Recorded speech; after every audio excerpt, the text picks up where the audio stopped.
Basement room measured roughly 5 meters by 6. The wallpaper had vertical stripes. One electric lamp hung from the ceiling and cast a yellowish light that made everyone look vaguely unwell.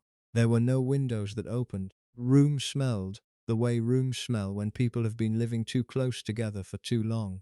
Family was led in at just past midnight on July 17, 1918. One of them asked for chairs. Boy could not stand for long periods without pain in his joints. 2 chairs were brought. That detail is worth holding on to.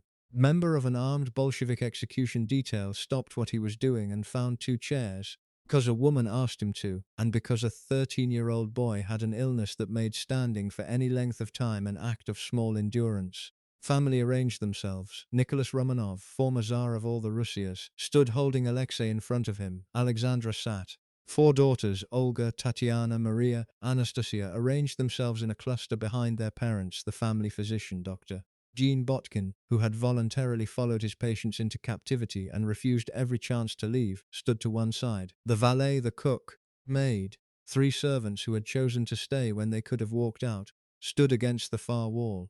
Family thought they were being moved. They had been told as much. The White Army was closing on Yekaterinburg. The city was no longer secure. Had been gunfire in the streets. They were being relocated for their own safety. They had heard variations of that explanation before. They had not heard before was Yakov Yurovsky reading from a sheet of paper at 2:15 in the morning, while 11 people stood blinking in lamplight. He told them the Ural Regional Soviet had sentenced the former Tsar to death. Family physician managed one question before the shooting started. So they aren't taking us anywhere. Nicholas was the first to die. 50 years old. In the next 12 minutes, all 11 people in that room were killed. The youngest was 13. Daughters had diamonds sewn into their corsets, and the diamonds deflected bullets. Several of the girls were still alive after the first volley.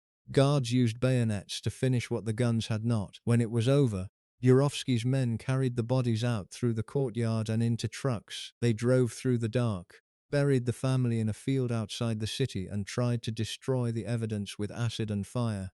Soviet state would maintain for decades that the family had survived. They did not survive. Their names were Nicholas Alexandrovich Romanov, Alexandra Feodorovna Romanova, Olga Nikolaevna, Tiana Nikolaevna, Maria Nikolaevna, Anastasia Nikolaevna, Alexei Nikolaevich, Eugene Botkin, Anna Demidova, Alexei Trupp, and Ivan Kharitunov. That is where this story ends. A basement, 11 people, 12 minutes. Last entry Nicholas made in his diary. 4 days before this night mentioned the weather.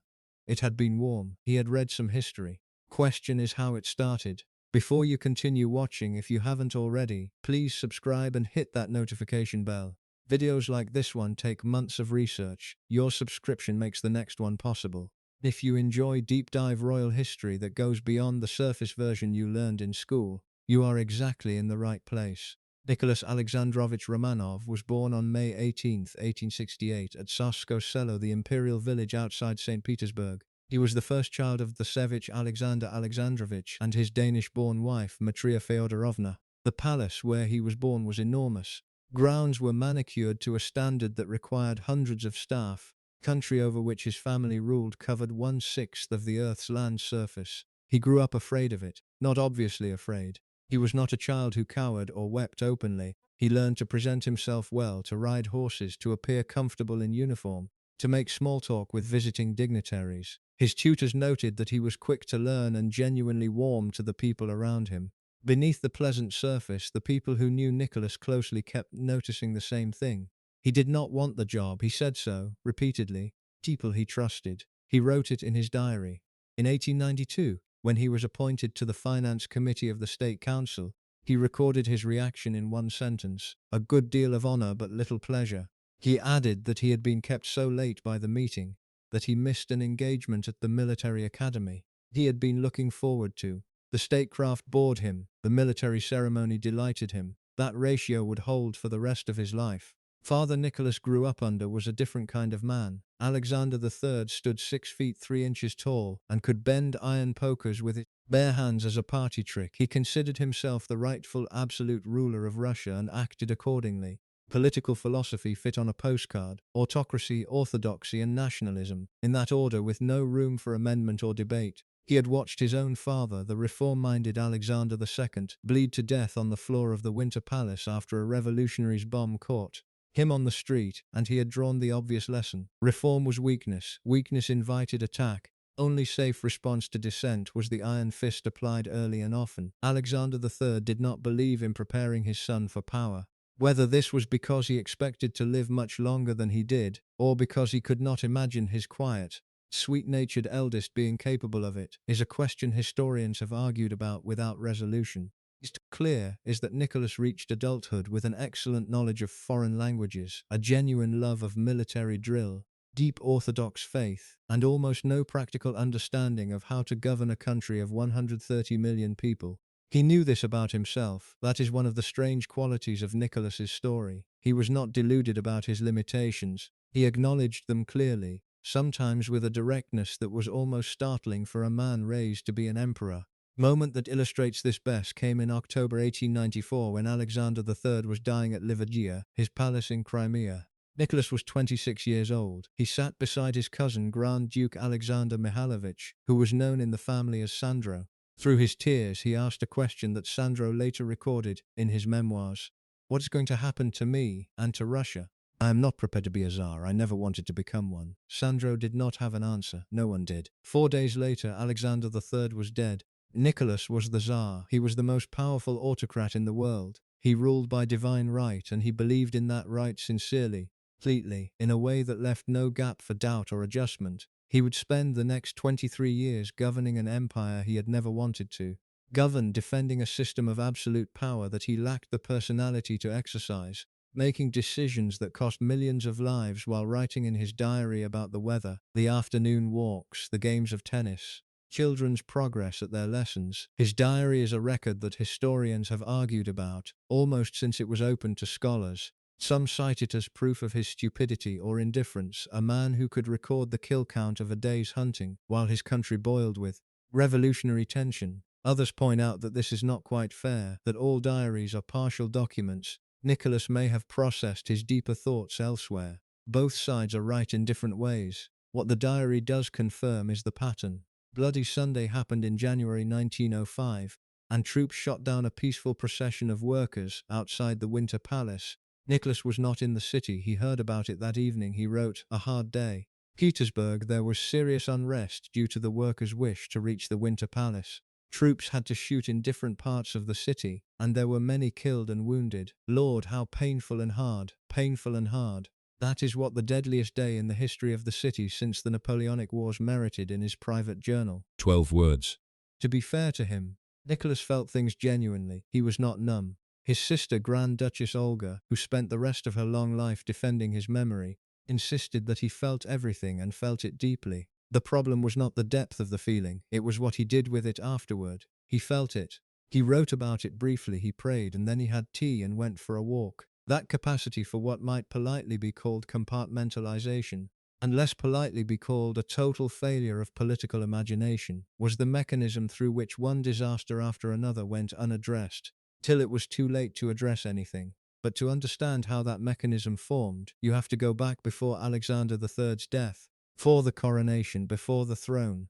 You have to go back to a 13-year-old boy standing in the hallway of the Winter Palace, while his grandfather lay dying on the floor. Alexander II, Nicholas's grandfather, was returning from a routine military review on March 13, 1881. The revolutionary threw a bomb under his carriage. The bomb injured his escort, but left Alexander unhurt. He stepped out of the carriage to check on the wounded men. A second bomb was thrown. This one exploded directly beneath him, tearing off both his legs and destroying his stomach. He was carried to the Winter Palace, where he died 3 hours later.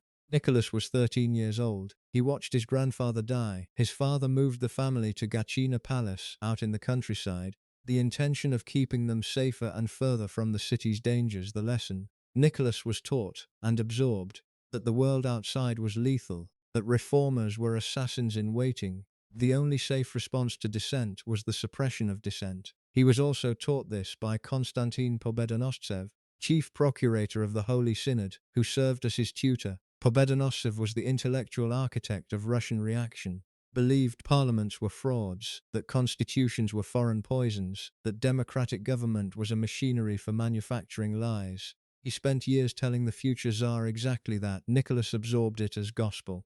Result was a young man who believed passionately in his own divine right to absolute power, who also could not stand to exercise power when exercising it meant confrontation. These two qualities are not just uncomfortable together, they are mutually destructive, in the way that a building can only stand if its foundation is either solid or flexible, but collapses when it manages to be both rigid and hollow at once. The other person you have to understand before the rest of this story makes sense is the woman he married. Name was Princess Alex Victoria Helena Louise Beatrice of Hessen by Rhine. She was born on June 6, 1872 in the palace at Darmstadt, Germany. Fourth child of Grand Duke Ludwig IV and his wife, Princess Alice. Princess Alice was one of Queen Victoria's daughters. Alex, therefore, grew up as a favorite granddaughter of the most powerful woman in Europe, and she grew up in the particular shadow that cast. She was 6 years old when her mother died.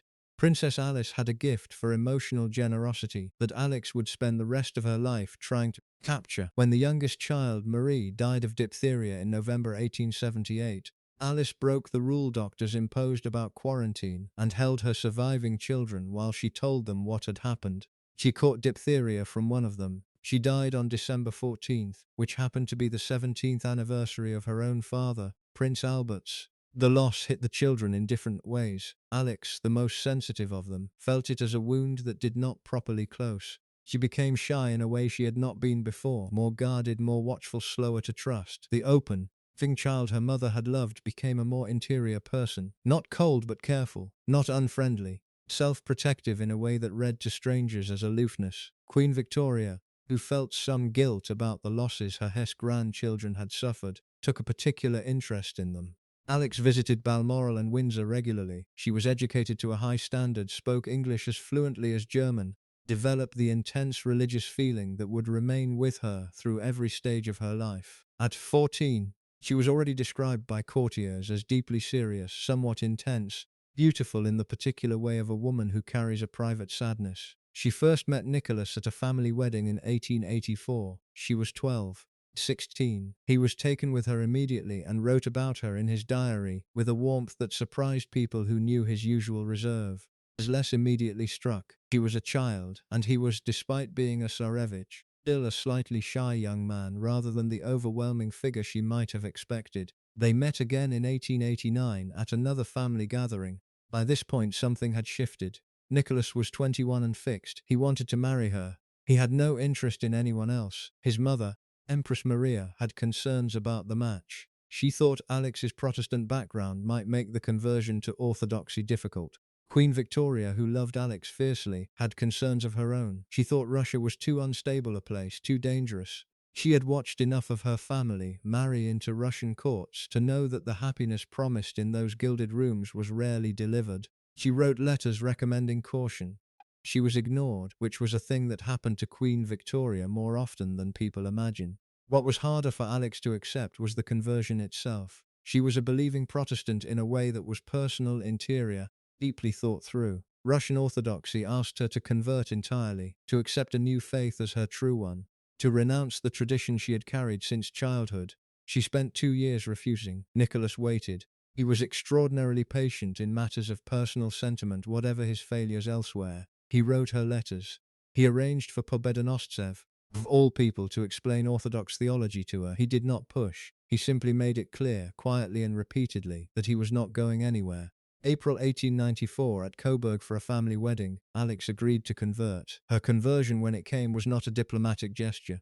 It was the act of a person who could not do things halfway. She threw herself into orthodoxy with the fervor of someone converting to a faith rather than adopting one. She studied Russian. She took the name Alexandra Feodorovna. She accepted the church's structures and ceremonies and calendar with a completeness that impressed even the Russian clergy. She also accepted it with an intensity that had nowhere to go but inward, into mysticism and private devotion, would eventually become the opening through which Rasputin walked. But that was years away. In October 1894, what arrived first was grief. Alexander III's kidneys had been failing for months, and the illness progressed faster than anyone had expected.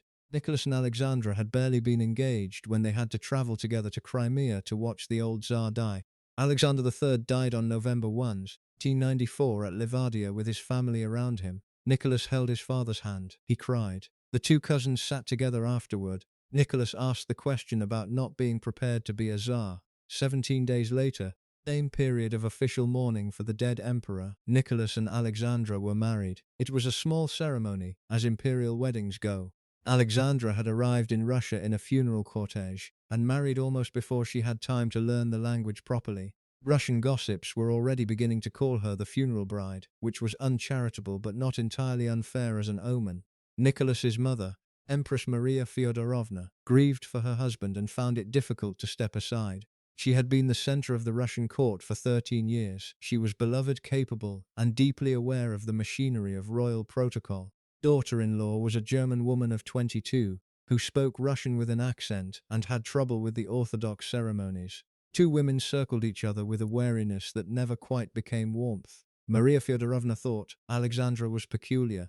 Alexandra found her mother-in-law overbearing. Nicholas, as was his habit with any conflict that distressed him, refused to take a side and hoped everyone would eventually stop being difficult. They did not stop. Maria Feodorovna was Danish by birth, and had been shaped by a royal court that was, by the standards of European monarchies, relatively informal and human in its conduct. Her parents, King Christian IX and Queen Louise, ran a large family with warmth rather than ceremony. Children who came out of that household, which included not just Maria but also the future Queen Alexandra of Britain and Queen Thyra of Hanover, tended to value personal charm over institutional rigidity in a way that their German and Russian counterparts did not. Maria had governed the Russian court for 13 years as Alexander III's wife. She was beloved in Russia in a way that her daughter-in-law never managed to become. She was beloved because she had learned how to be warm in public without being weak in private, how to manage the enormous ceremonial demands of the court without disappearing into them, how to make the business of being empress look natural rather than effortful. She watched Alexandra struggle with all of these things, and felt something between pity and frustration. Alexandra's awkwardness at public functions, visible anxiety at large ceremonial gatherings, her retreat from the social life that Maria considered essential to the monarchy's public role. All of this was, from Maria's perspective, damaging the institution. She said so, not always with great tact. Alexandra experienced Maria's manner, which was often direct in the way that people who are confident in their position can be direct, as a series, corrections and criticisms from a woman who occupied her rightful place as the dominant figure of the Russian court and was slow to yield it. Probably truth on both sides. Maria was reluctant to step back. Alexandra was more rigid in her responses to social feedback than she might have been if she had received less of it. Nicholas mediated this conflict by refusing to mediate it, which was his technique with all conflicts that distressed him. He expressed love for both women, agreed with whoever he had spoken to most recently, and hoped the situation would improve. It did not improve. Two women maintained a careful surface of mutual courtesy that fooled almost no one and satisfied neither of them.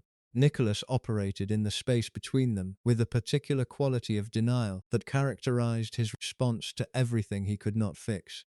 After the abdication, Maria's earlier opinions of Alexandra became largely irrelevant to practical events, though they remained relevant to the emotional texture of the family's situation. Maria was in Kiev when the revolution happened and made her way to Crimea. She was eventually rescued by the British warship that the royal family's cousin dispatched. She and Alexandra did not see each other after the revolution. The last years of Alexandra's life were at Tsarskoye Selo, Tobolsk, and Yekaterinburg, and Maria's were in Denmark, and whatever unresolved feelings existed between them were resolved only by the specific finality of July 17, 1918. Marriage, whatever its political and social complications, was one of the genuinely loving ones in European royal history. Nicholas and Alexandra were not performing affection for public consumption, were besotted with each other in a way that lasted until the night they died. Their letters over 23 years are full of the kind of language that makes historians slightly embarrassed to quote at length. He called her Sonny, she called him Nicky. They were, by every account from everyone who spent time around them, completely absorbed in each other, and in the family they were building together. This was, the specific circumstances of ruling an empire in the early 20th century, one of the most dangerous things they could have been. Coronation was held in Moscow on May 26, 1896, almost 2 years after Alexander III's death. The ceremonies lasted for days. Nicholas moved through them with the practiced composure he had been trained to maintain. Were two small accidents on the day of the coronation itself. He stumbled slightly on the steps of the cathedral. Chain of the Order of St. Andrew first cold broke loose and fell, and the Russians, who paid close attention to omens, noted both. Cavalry officer named Gustav Mannerheim caught the falling order. He would later command the Finnish army. But on that day in 1896, broken chain was just a broken chain, and the stumble was just a stumble, and the ceremony continued. 4 days later, on May 30, coronation celebration moved to Khodynka Field, a large open space on the edge of Moscow where stalls had been set up to distribute gifts to the people. The gifts were modest by any standard: a bread roll, a piece of sausage, pretzels, gingerbread, and a commemorative enamel cup. Rumors spread through the crowd of 500,000 people that there were not enough gifts for everyone. Those who arrived late would get nothing. People began to push toward the stalls before dawn. Field had not been cleared of the trenches and open ditches that the military garrison used for exercises. When the push became a surge, people fell into the ditches, others fell on top of them. The surge became a crush that could not be stopped by the field marshals or the local police because no serious crowd control plan had been put in place. The Grand Duke Sergei, Governor General of Moscow and one of the Tsar's uncles, had been told there were safety concerns beforehand. He had dismissed them. 1,389 people died. Nicholas heard about it on his way to Khodynka that morning. He saw carts carrying the dead and wounded as his procession moved through the streets. He wrote in his diary that the news left him with a disgustful impression and that the stampede was a great sin. He was described by witnesses as genuinely shaken. He wanted to cancel the day's events, including the ball that evening at the French ambassador's residence. His uncles overruled him. France was Russia's only meaningful European ally. Marquis de Montebello had gone to extraordinary lengths for this ball. He had shipped tapestries from Versailles, 100,000 roses from the south of France, silver plate from Paris. The diplomatic cost of cancellation, they argued, would be severe. Nicholas deferred, as he almost always deferred, to the last person in the room who made a coherent argument. He went to the ball. He opened the dancing, danced with the ambassador's wife, and stayed for a portion of the evening before leaving early. Chinese diplomat who witnessed the whole thing remarked with some amazement that a Chinese emperor would not have attended. Russian people did not forgive it. They did not call him Nicholas the Reformer or Nicholas the Grieved. They called him Nicholas the Bloody, kept that name for the rest of his reign. The next day, Nicholas and Alexandra visited the wounded in hospital and donated a large sum to families of the dead. It was the right gesture made one day too late. He would spend the next 22 years making the right gestures one step behind the moment when they could have actually helped anything.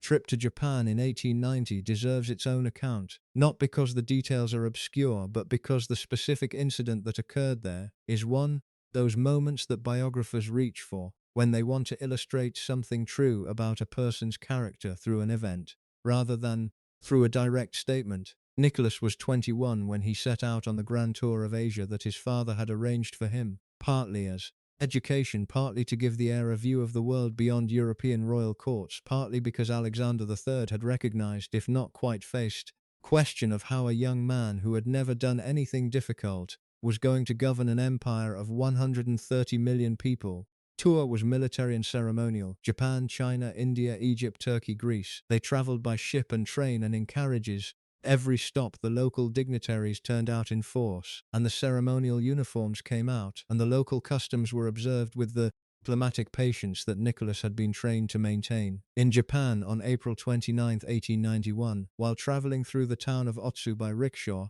a policeman named Tsuda Sanzo stepped out of the crowd lining the road and struck Nicholas twice on the head with a sword. Another policeman, a man named Murata Kichiro, blocked a third strike. The wounds were not fatal. A scalp wound is dramatic in appearance, but the skull is resilient. Nicholas was lucky in the precise angle of both strikes. He lost a significant amount of blood and was treated by Japanese doctors, conscious throughout. The incident sent a shock through both countries that is difficult to convey a century later.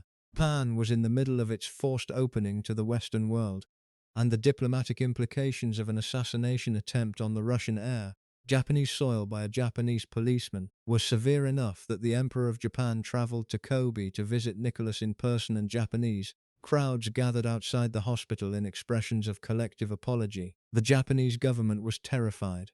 Tudor was convicted and sentenced to life imprisonment rather than execution. There was no law providing for death as a penalty for attempted murder. Foreign dignitary, and the Supreme Court was pressured to find an extraordinary penalty and refused to exceed what the law permitted. Tudor died in prison less than a year later, by some accounts of self-inflicted illness. Nicholas's recorded reaction is the interesting part. He was shaken, of course he was shaken, but what the witnesses from his own party described was a young man who was, once the immediate danger had passed, almost too composed, who did not rage, who did not demand harsher punishment, did not respond with the injured fury that his position could have justified, and that many of his relatives would have expressed loudly. He wanted to continue the tour, which was not possible in the circumstances, and he accepted the curtailment without apparent bitterness. Quality of emotional flattening in the face of crisis would show up repeatedly over the next 3 decades.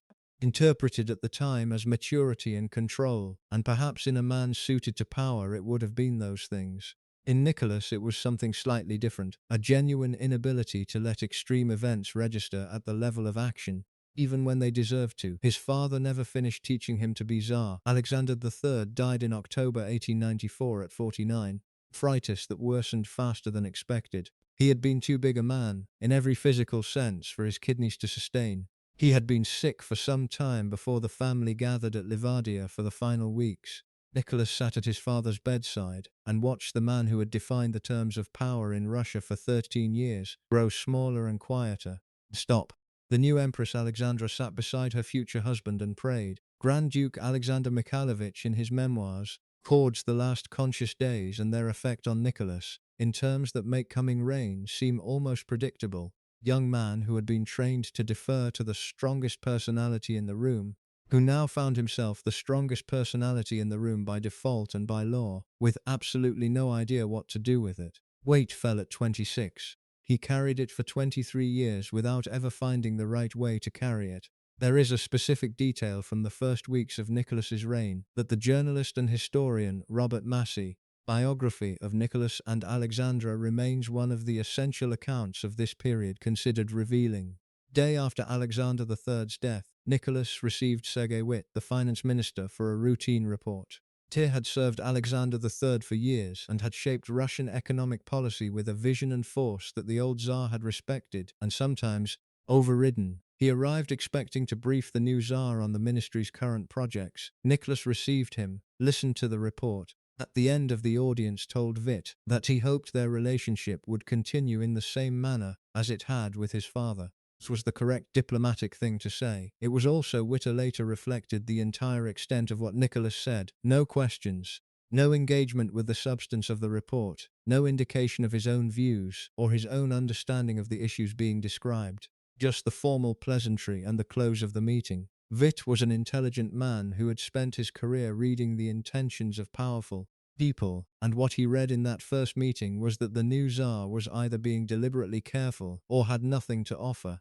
The following years Witt decided it was both. Nicholas was careful in the way of a man who understood that revealing ignorance was dangerous. He was also genuinely uncertain about most of the complex economic questions Witt was putting before him. His solution, consistently and without exception, was to listen without committing, to smile and thank people for their efforts, and to decide things later, privately, in ways that often reflected whatever the most recent private conversation had told him to think. Witt wrote in his memoirs, "Majesty has one characteristic which, however, is not a virtue. He lacks firmness of character, but he is not timid. This distinction matters." Nicholas was not afraid of people. He was not a coward in the conventional sense. He could sit in a room with men who were angry at him and maintain his composure, smile, and give them nothing. He lacked was the ability to make a decision and hold it against pressure, because the pressure frightened him, but because conviction at that level required a kind of settled self that Nicholas did not have.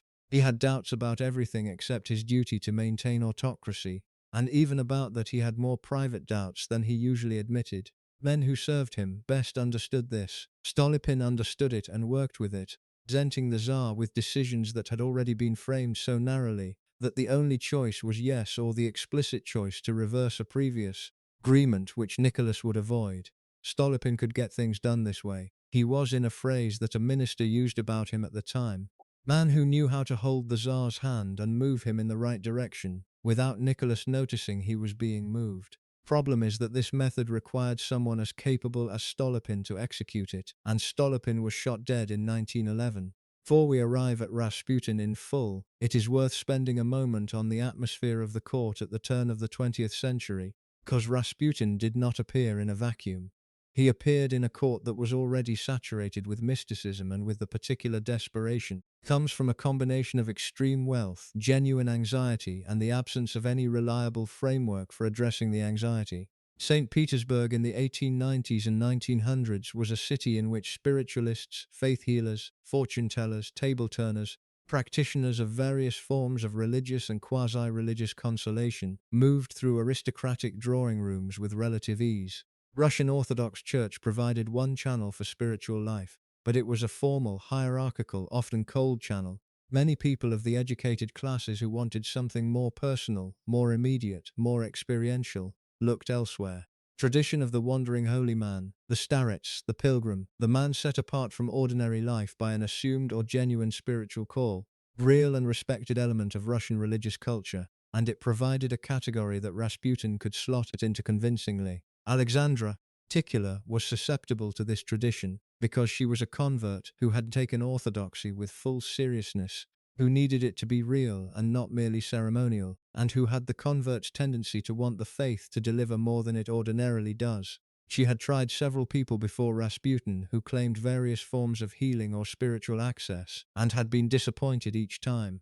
When Rasputin arrived, he had the additional advantage of apparently working, at least with Alexei, which no one else had managed. Historian Dominic Levin, who has written one of the most balanced recent assessments of the last Tsar, describes Alexandra's relationship with Rasputin as the relationship of a desperately anxious parent with the only person who seems to be able to alleviate her child's suffering, filtered through a religious framework that turned the practical dependence into a spiritual conviction.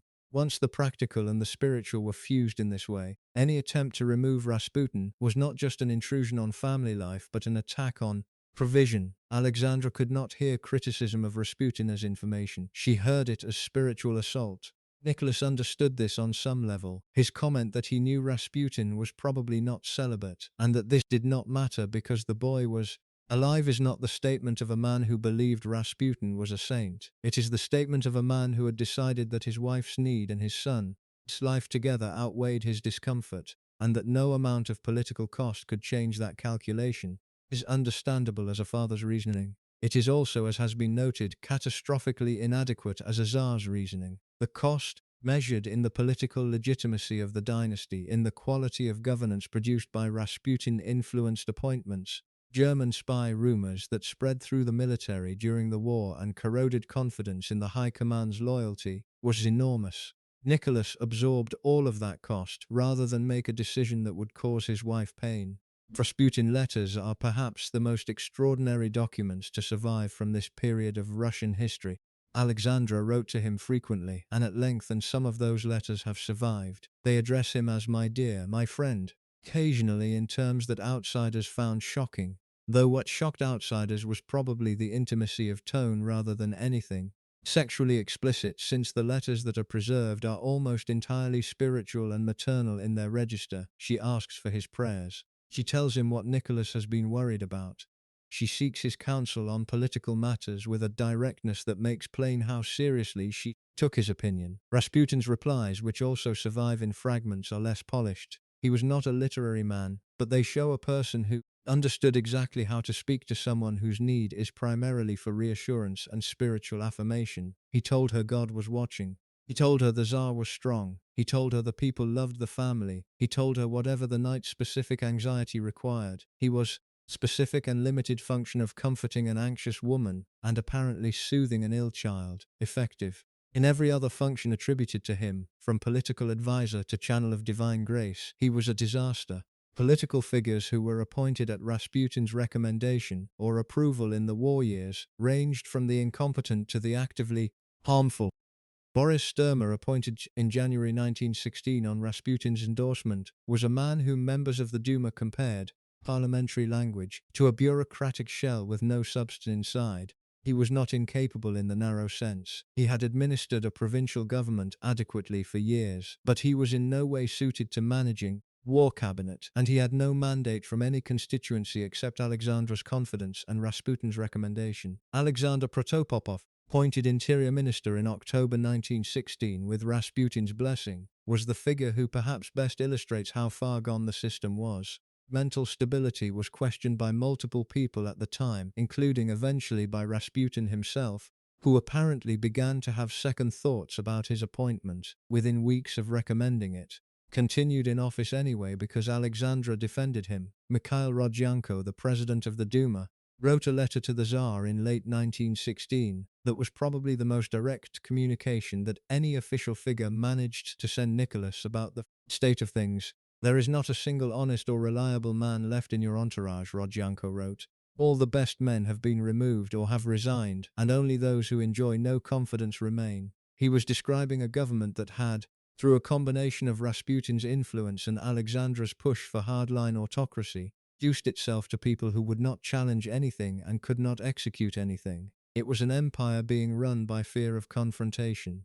Nicholas read Rodyanko's letter. He thanked him for his concerns. He made no changes. First years of Nicholas's reign established a pattern that would hold, with minor variations, for the next 2 decades. He received ministers. He listened. He nodded. He expressed sympathy or agreement. He showed the ministers out. Then he did whatever his last impulse told him to do, which was usually whatever preserved the maximum amount of autocratic power, while requiring the minimum amount of direct confrontation with anyone. Sergei Witt, who served as finance minister and was arguably the ablest administrator Russia had in this period, spent years trying to work with Nicholas and years trying to understand him afterward. His memoirs contain a description of the Tsar that has never been improved upon. According to Witter, Nicholas would agree with any minister who made a well-reasoned case in a private meeting. The minister would leave the meeting feeling satisfied. He had been heard, perhaps even approved. The policy he had proposed would then quietly fail to happen. A week later,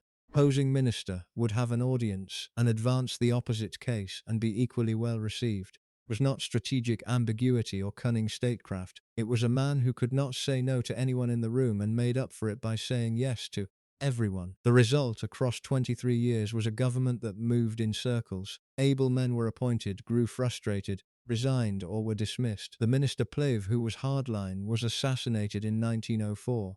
The minister Stolypin, genuinely capable and genuinely trying to reform the land ownership system that kept the Russian peasantry in conditions not far removed from they had endured as serfs, was shot in a Kiev theatre in 1911, while Nicholas sat in the same theatre 30 feet away. Nicholas's recorded response was that he was sorry about it. He also noted in a letter to his mother, the situation was somewhat easier to manage without Stolypin, who had been pressing him toward reforms that Nicholas found uncomfortable, dismissed his most capable men or outlasted them or watched them be killed and felt relieved. Diaries Nicholas kept from 1882 until 3 days before his death are not the diaries of someone who wanted to be understood, are the diaries of someone who wanted to record without revealing, to mark the days without exposing the interior life that moved through them. Entries are short, factual, specific about weather and activities and the identities of people met, almost entirely silent about the decisions being made, the pressures being applied, the private reckoning that the external record does not capture. Is why historians have such difficulty reading them as evidence of his inner life. What he felt about the 1905 revolution, about Rasputin, the decision to mobilize in 1914. The diaries mark these events without illuminating them. The entry for January 9, 1905, Bloody Sunday. Hard day, the news from Petersburg about serious disorders among the workers, painful and sad. 11 words for a day on which imperial soldiers shot between 100 and 200 people marching peacefully toward his palace, painful and sad. Entry closes with the weather and a note about his evening walk. The gap between the events and the language is so consistent that it cannot be accidental. Nicholas was not an inarticulate man. His letters to Alexandra are full of feeling, observation, love expressed without reserve. He simply did not put those qualities into the diary. The diary was a record, not a confession. He wrote it in the knowledge, conscious or not, it would be read. What this means for any assessment of his inner life is that we are largely working from what other people reported about him, from what he reported about himself. The memoirs of Witter, Kokovtsov, Kerensky, Gilead. These become primary sources for Nicholas's psychology because he declined to be one himself. It is not an unusual feature of diaries from this era or this class. It is, however, a striking feature in a man assessed for psychological failure. It means the evidence of his psychology is mediated through people who mostly had reason to explain him in particular ways. Called the early calls for constitutional reform senseless dreams in a public speech in 1895, his first year on the throne. He said this not because he was vicious or contemptuous of the people who wanted representation, because Pobedonostsev had taught him since childhood that Parliament was a fraud, and that God had appointed him to rule alone. He believed it. He believed it even as the evidence mounted that believing it was going to destroy him and everyone he loved. This is not the portrait of a monster. Is something more interesting and more tragic than that. Nicholas was not cruel by nature. He was not stupid, though he was limited. He was not indifferent to suffering, though his responses to it were often wildly inadequate. He was a gentle, loving man who genuinely enjoyed his family and his country walks and his dog, who was kind to servants and warm to his children and sincerely devoted to God, and who was placed by birth in a position that required qualities he did not possess and could not acquire. Beyond Trotsky's verdict, that Nicholas lacked the intellectual capacity to run a village post office, is entertaining but wrong. Too simple and too convenient, coming as it did from a man who had strong reasons to portray the Tsar as a fool. More accurate assessment belongs to Alexander Kerensky, the liberal politician who led the provisional government after the abdication. Daily work of a monarch he found intolerably boring, Kerensky wrote. He could not stand listening long or seriously to ministers' reports, reading them. This was not stupidity, it was a fundamental mismatch between what the job required and what the man could sustain. Tragedy is that Nicholas knew. His sister Olga, who remained loyal to him to the end, wrote that he often said he was wholly unfit to reign. This was not his fault, that he had been trained as a soldier and should have been taught statesmanship and was not. He had intelligence. He had faith and courage, she wrote. He was wholly ignorant about governmental matters. This is the kindest version. It is also the evidence available accurate. The woman he had married was not ignorant about governmental matters in the same way. Alexandra had opinions, strong ones, and they were consistent. She believed in autocracy as a system ordained by God. She believed the Russian people, real Russian people, the peasants, loved their Tsar as a father and a spiritual leader. He believed that the nobility and the educated class who pushed for constitutional reform were enemies of both God and Russia. She communicated these views to Nicholas with a directness that few other people in his life were willing to match. Correspondence is a document that historians have returned to constantly and somewhat uncomfortably, because it reveals a relationship in which one partner had considerably more force of conviction than the other. Be Peter the Great and the Terrible, crush them all. Alexandra wrote to Nicholas during the war years, when the pressure for political reform was at its most intense. She was not speaking metaphorically, she meant it as policy guidance. Nicholas did not crush anyone, but he also did not reform anything. Alexandra pushed him toward resistance, which he could not sustain because his character would not allow it. Result was a government that was too repressive to reform, and too weak to repress effectively. Both sides had cause to be angry, everyone was. Alexandra arrived in Russia already at a disadvantage. She was German by birth and German by early formation. Even if she had technically grown up in an English-influenced court, when Russian society encountered her reserve, and her accent and her preference for her own household over the broader social obligations of the court, they interpreted it as coldness or contempt. She was not cold, she was shy, painfully and genuinely shy, in a way that came out as stiffness in public settings. The more Russian society misread her, more she withdrew from it. The more she withdrew, the less she understood what Russia was actually like beyond the palace walls. Came to love Russia with a deep, almost obsessive devotion, but it was Russia as a mystical ideal. Russia as the land where God had planted her family for a holy purpose. It was not Russia as the country where factory workers were laboring 16-hour days in conditions that produce the kind of anger that does not stay contained forever. She had no feeling for that Russia. She would have said, believed that those workers loved the Tsar and were being misled by agitators. She would have been wrong. Between 1894 and 1904, Nicholas and Alexandra had 5 children. The first 4 were daughters, produced disappointment that they tried to conceal, but did not entirely succeed in concealing. Every royal court in Europe was waiting for the heir. 4 girls was 4 disappointments. This is not a criticism of any of the individuals involved. It was the mathematics of dynastic succession, and everyone knew the mathematics and watched accordingly. The 5th child, Alexei Nikolaevich, born on August 12, 1904. The joy lasted 6 weeks. Hemophilia is a blood clotting disorder. People with it bleed far longer than normal from injuries, and can bleed internally without any external wound at all. A bruise becomes a crisis. Fall becomes a hemorrhage. The joints fill with blood and swell, and cause pain severe enough that children with the disease have been known to scream for hours without stopping. Queen Victoria was a carrier of the gene. She had passed it to several of her descendants, including Alexandra's brother. Alexandra carried it. Alexei. They kept it secret for as long as possible, which was not very long, because a child with hemophilia cannot hide what happens when he bumps a knee or twists an ankle. Alexei was a boy who ran and played and fell over the way boys do. The bleeding episodes started almost immediately and were sometimes severe, enough that the doctors expected him to die. The court knew something was wrong. The gossip circulated through St. Petersburg and beyond.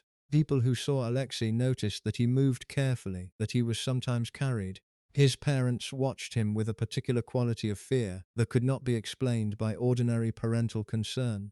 Alexandra's response to her son's illness reshaped everything. She had already inclined toward mysticism. Conversion to orthodoxy had intensified it. The loss of her mother in early childhood had given her a relationship with suffering that was deep, personal in a way that made rational detachment very difficult. Now she watched her child endure pain that no doctor could reliably stop. The rational world offered her nothing, so she looked elsewhere.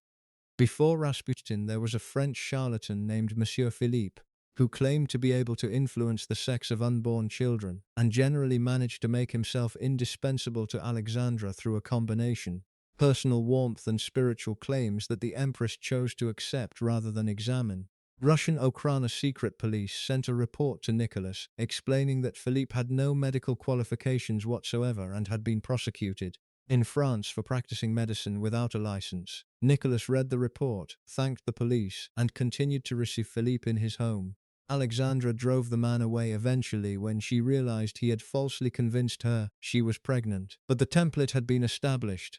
The door that Philippe opened was never fully closed. Rasputin first came to the palace in 1905, referred by 2 Montenegrin princesses who moved in court circles and found him impressive. Grigory Yefimovich Rasputin was from western Siberia, son of a peasant. He was large, physically imposing with a black beard and pale, intensely focused eyes.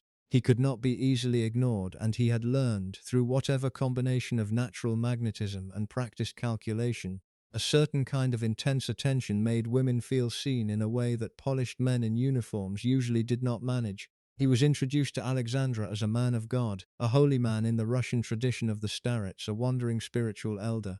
Whether he was any such thing is a question that has been argued about since his lifetime. What he certainly was, and what matters here, when Alexei had a severe bleeding episode and conventional medicine failed, Rasputin somehow stopped it. Medical explanation that historians and physicians have settled on involves aspirin. Aspirin, which was commonly prescribed at the time, inhibits blood clotting. It was in the specific case of a hemophiliac potentially lethal, and was in any case making Alexei's episodes worse. Putin, who had no medical training and may have had no idea what aspirin was, told Alexandra to stop giving the boy whatever the doctors were giving him. She did. The episodes became less severe. Putin also appears to have had some hypnotic ability, or at minimum a profound calming presence. Since anxiety and psychological distress can trigger or worsen hemorrhages in hemophiliacs, his effect on Alexei may have been partly real. None of mattered. What mattered was that Alexandra believed Rasputin was sent by God to save her son. She told Nicholas this. Nicholas received the news as he received most uncomfortable news from his wife. He accepted it, filed it away, not act on the doubts he almost certainly had. He described Rasputin in a letter as an ordinary Russian man, pious and simple, who came to them to provide tranquility. This was generous to the point of incoherence, since Rasputin's behavior outside the palace was hardly tranquil, but Nicholas chose not to examine the contradiction. What followed was one of the strangest periods in the history of any ruling family in the modern era. A Siberian peasant with a criminal record, documented history of what his own religious associates called debauched behavior, and a genius for personal manipulation, became the most discussed figure at the Russian court.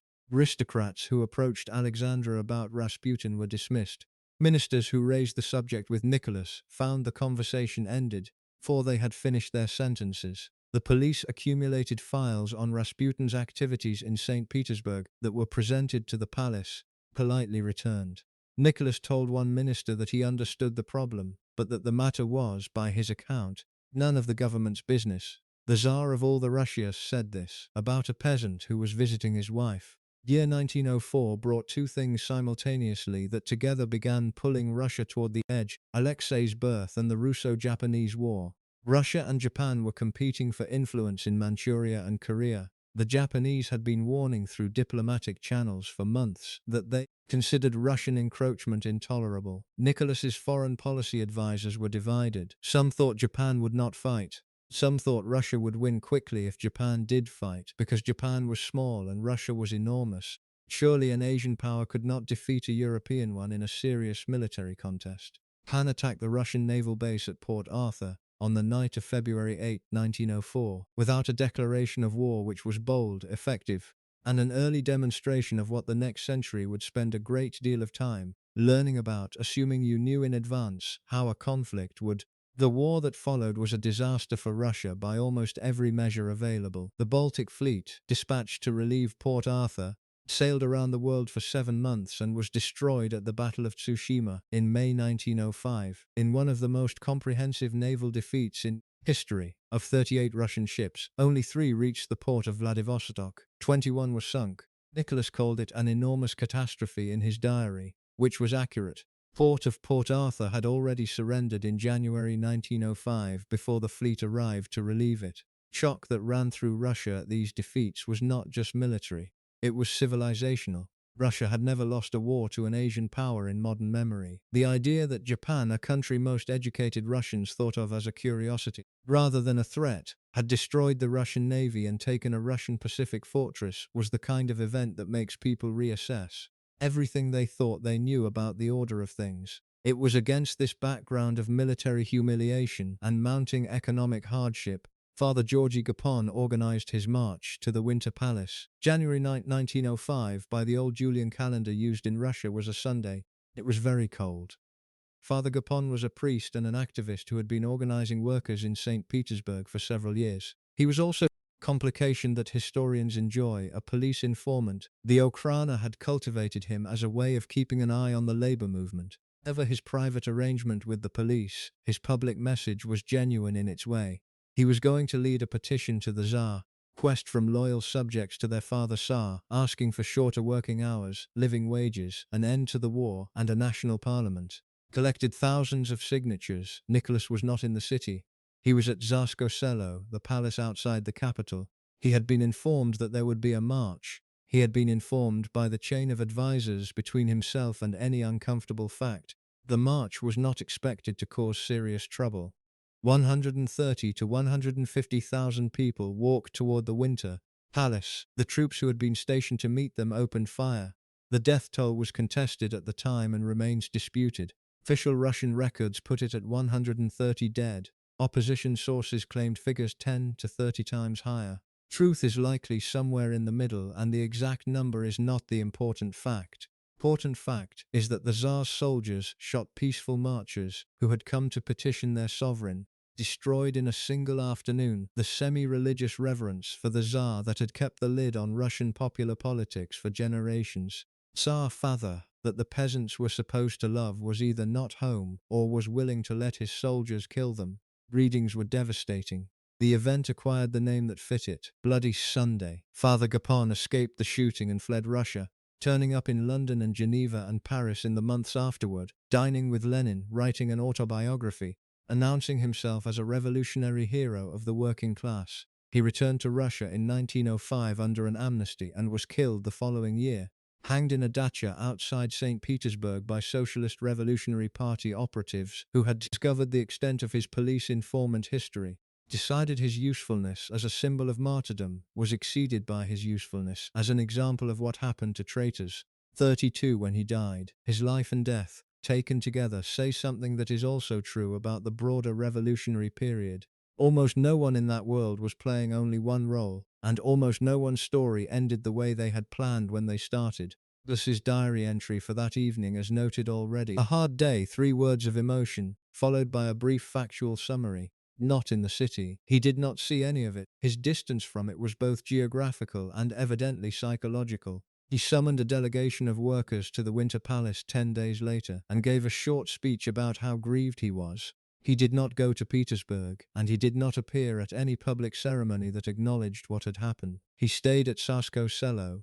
1905 revolution that followed, strikes, peasant uprisings, mutinies, political assassinations, was not defeated by Nicholas.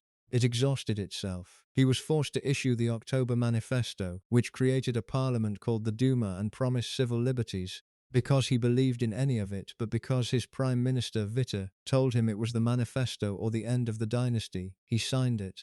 He spent the next several years trying to limit, undermine, and eventually claw back the concessions he had made, dissolving the first Duma after 73 days and the second after 3 months. The constitutional experiment that might have redirected Russia, given a Tsar who meant it, became something more like a constitutional pantomime under a Tsar who did not. 1905 revolution is usually presented in summary as a brief crisis that Nicholas survived by issuing the October Manifesto. This is technically accurate but undersells how close the system actually came to complete collapse. Differently things might have gone if Nicholas had made different choices in the weeks before the October Manifesto was signed. Autumn of 1905 was, for the Russian government, a period of genuine systemic paralysis. Strikes that had begun after Bloody Sunday had spread through the year, growing to include the railway workers, who were the most strategically significant labor force in any industrialized country, and whose walkout in October 1905 effectively stopped movement of goods, troops, and communications across the empire. Factory workers in every major city were on strike. Peasant uprisings were spreading in the countryside with an intensity that the rural police could not contain. The military was supposed to be the instrument of order, was strained by the ongoing war with Japan, and by the early signs of the loyalty problems that, later in 1917, become the revolution's decisive factor.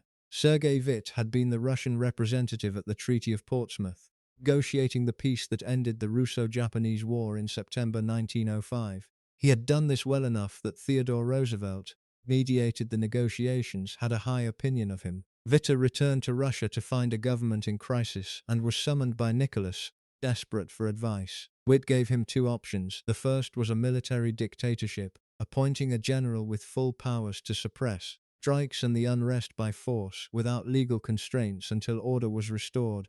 Second was a constitutional manifesto that would establish a parliament and civil rights, and attempt to draw the moderate reformers away from the revolution by giving them part of what they had been asking for. Nicholas was deeply uncomfortable with both options, and spent days trying to find a third was not available. He asked his uncle, Grand Duke Nikolai Nikolaevich, whether the Grand Duke would accept appointment as the military dictator.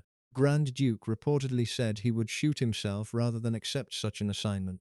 Nicholas eventually, after considerable anguish, chose the manifesto. Witte drafted it. Nicholas signed it on 17, 1905. The manifesto promised a Duma with real legislative power, freedom of speech and assembly, and the inviolability of person. The moderate reformers who received it were cautiously optimistic. Radical revolutionary parties said it was insufficient and changed nothing. The conservative nobility thought it was a disaster and a surrender. Nicholas thought so too. He signed the manifesto and then almost immediately began working out how to limit it. Told his mother in a letter that it was a terrible day and that he had cried and cried before signing. He had done it because there was no other choice, that it went against everything he believed about his divine responsibility as Tsar. He was not performing this anguish for political purposes. He genuinely believed he had betrayed his sacred obligation. This is the core of his political tragedy. He believed in divine autocracy as a doctrine. He was willing, under sufficient pressure, to sign documents that reduced autocracy, but he was never willing to mean them. Gap between what he signed and what he intended to sustain created a pattern that made every reform gesture a fraud and every constitutional step fake. The reformers could never trust the concessions. The conservatives were permanently alarmed by them. No one could build anything stable on the foundation of a Tsar who signed constitutional documents while privately planning to reverse them. Specific detail of how Nicholas dismissed ministers is worth dwelling on, because the pattern is so consistent across his reign that it constitutes a behavioral signature. The Tsar did not fire people. He had people fired. Other people after they had left his presence. This is a small distinction with large political consequences, because it meant that ministers never received direct criticism from the man they served, never had the opportunity to respond to concerns, never knew from any direct signal from the Tsar himself that their position was in danger. Dismissal arrived as a cold letter or as the absence of the normal summons. It arrived when the minister was not in Nicholas's presence and could not make any argument in his own favor. Method served Nicholas's need to avoid confrontation. It was also profoundly disorienting for the people who governed under him, because the uncertainty about whether you retained the Tsar's confidence was total and perpetual. Described the experience of serving Nicholas as being in a room where the lights might go out without warning and without any previous indication that the power supply was unreliable. Vladimir Kokovtsov, who served as both finance minister and later as prime minister, experienced the pattern directly. He had several years of productive service, during which Nicholas gave no indication of dissatisfaction. He then received a letter not a summons, informing him that he was relieved of his position. The letter was polite, expressed gratitude for his service. It provided no reason. When Kokovtsov subsequently met Nicholas at a formal function, Tsar was warm and friendly and gave no indication that anything had changed between them. Nothing was said about the dismissal or its cause. Kokovtsov later found out, through the usual channels of court gossip, that Alexandra had told Nicholas that Kokovtsov was insufficiently respectful to Rasputin's guidance. He had been finance minister for 7 years. The testimony of the men who served Nicholas II is one of the most consistent bodies of evidence in the historical record of his reign. They disagreed about many things, about policy, about Russia's direction, about each other. They agreed with a uniformity that is striking, given how varied their backgrounds and perspectives were. The essential nature of the man they had served, Witt, who was probably the most able administrator Russia had in this period, described Nicholas in his memoirs as a man of limited intellectual courage, who was capable of charm and personal warmth, and who was, beneath the warmth, fundamentally a nihilist, meaning not a political nihilist, but a man who at the deepest level believed in nothing strongly, to act on it consistently. This is a harsh assessment and may be somewhat unfair, since Nicholas clearly believed in his divine appointment and in his family, and believed in both deeply. Witt's underlying point, that belief without the capacity for sustained action is politically equivalent to no belief at all, holds.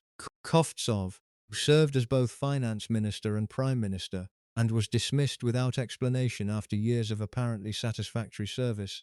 The Tsar was fundamentally good at heart, but that governing under him required a specific understanding that personal affection and professional confidence were completely separable. You could be liked and dismissed. You could be thanked for your work and replaced the same week. Warmth of a meeting told you nothing about your tenure, and this uncertainty was not incidental to Nicholas's management style but central to it. Alexander Izvolsky, who served as foreign minister, wrote in memoirs published after his removal that Nicholas had a strange alternation of apparent decision and real indecision that made him unpredictable and impossible to plan around. He could seem, in a meeting, to have come to a clear conclusion, and within hours that conclusion would evaporate without explanation, placed by whatever the next conversation had produced. The pattern that emerges from all these accounts is of a man whose internal state was fundamentally private and whose external behavior was fundamentally diplomatic. The gap between the two was so large and so consistently maintained that the men who served him spent years trying to read signs that were not. Broader question of whether Nicholas's ministers could have saved him from himself is one that several historians have approached from different angles. Roughly is that the better ministers knew what the problems were and could not address them without the Tsar's sustained support, and that the Tsar's sustained support was never reliably available for anyone. Stolypin came closest to a coherent program of reform that might have given the empire enough of an economic social base to survive the coming pressures. His land reform, which he began implementing after 1907, was redistributing communal land to individual peasant families at a pace that 1911 had already produced measurable improvements in agricultural output in some regions. Analysis that historians have done of what the full implementation of Stolypin's program might have produced, given another decade, suggests an agricultural economy that could have supported a larger, more politically stable peasant class, the kind of peasant class that in Western Europe provided the social ballast that prevented revolutionary politics from gaining the traction they gained in Russia. He needed until perhaps 1924 or 1925 for the reforms to transform the social basis of the empire enough to matter. He was given until 1911. Assassin who shot him was both a revolutionary and a police agent, which says everything about the specific institutional mess that Russian security looked like by the last years of Stolypin's life. Nicholas's relief at the assassination is the fact that stains his record in this period. Beyond the various other failings, it is possible to excuse him for not having been Stolypin, that is, for lacking the specific talents that Stolypin possessed. It is not possible to excuse him for being visibly more comfortable without the man who had best chance of saving his empire than he was with him. The elections to the Duma produced repeatedly assemblies that were more reform-minded than Nicholas was comfortable with. His response, consistently, to dissolve them and issue new electoral laws that were more restrictive, gradually shifting the electorate toward the property-owning classes, who were more likely to produce conservative majorities. First Duma was dissolved after 73 days. The Second Duma lasted 103 days. The Third Duma, constituted under the restrictive electoral law that Stolypin had pushed through by extra-legal means, lasted its full term. It was a parliament significantly less representative of Russia than the first two had been. Nicholas said about the Duma in private was that he found it exhausting and irritating, and that he did not see why people who had been given a parliament were not grateful and quiet. He did not understand, or would not allow himself to understand, that a parliament that had limited powers, repeatedly dissolved, and whose electoral base was manipulated to produce manageable outcomes was not, from the perspective of the people who had wanted parliamentary reform, much of a parliament. A simulacrum of representation produced by a man who believed in autocracy, and could not say so openly after signing the October Manifesto.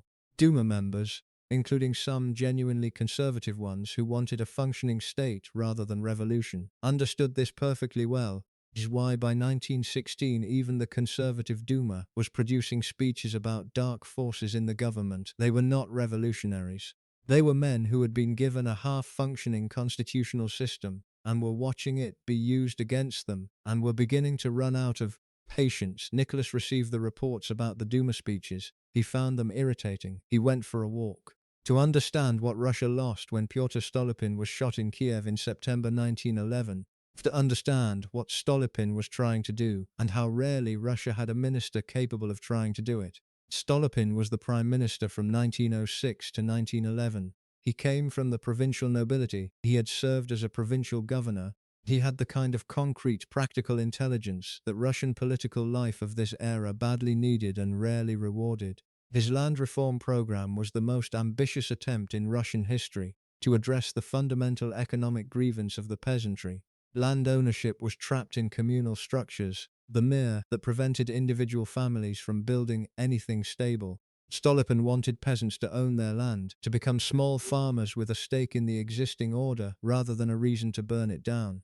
He called it wagering on the strong. Whether this would have worked is impossible to know, because he was not given enough time to find out. 5 revolutionary assassination attempts had already failed to kill him before a man named Dmitry Bogrov shot him in the Kiev Opera House. September 14, 1911, while the Tsar sat 30 feet away in the royal box. Bogrov was both a revolutionary and, like Gapon before him, Krana agent. The circumstances of how he obtained a pass to the opera that evening have never been fully clarified. What is clear is that Nicholas reacted to Stolypin's death, and to the question of whether the Okhrana had failed in its duties or something darker had happened, with a calmness that troubled people who knew how things worked. He sent a telegram to Stolypin's wife expressing his condolences. He wrote a letter to his mother noting that the situation was in some ways simpler now. Simpler.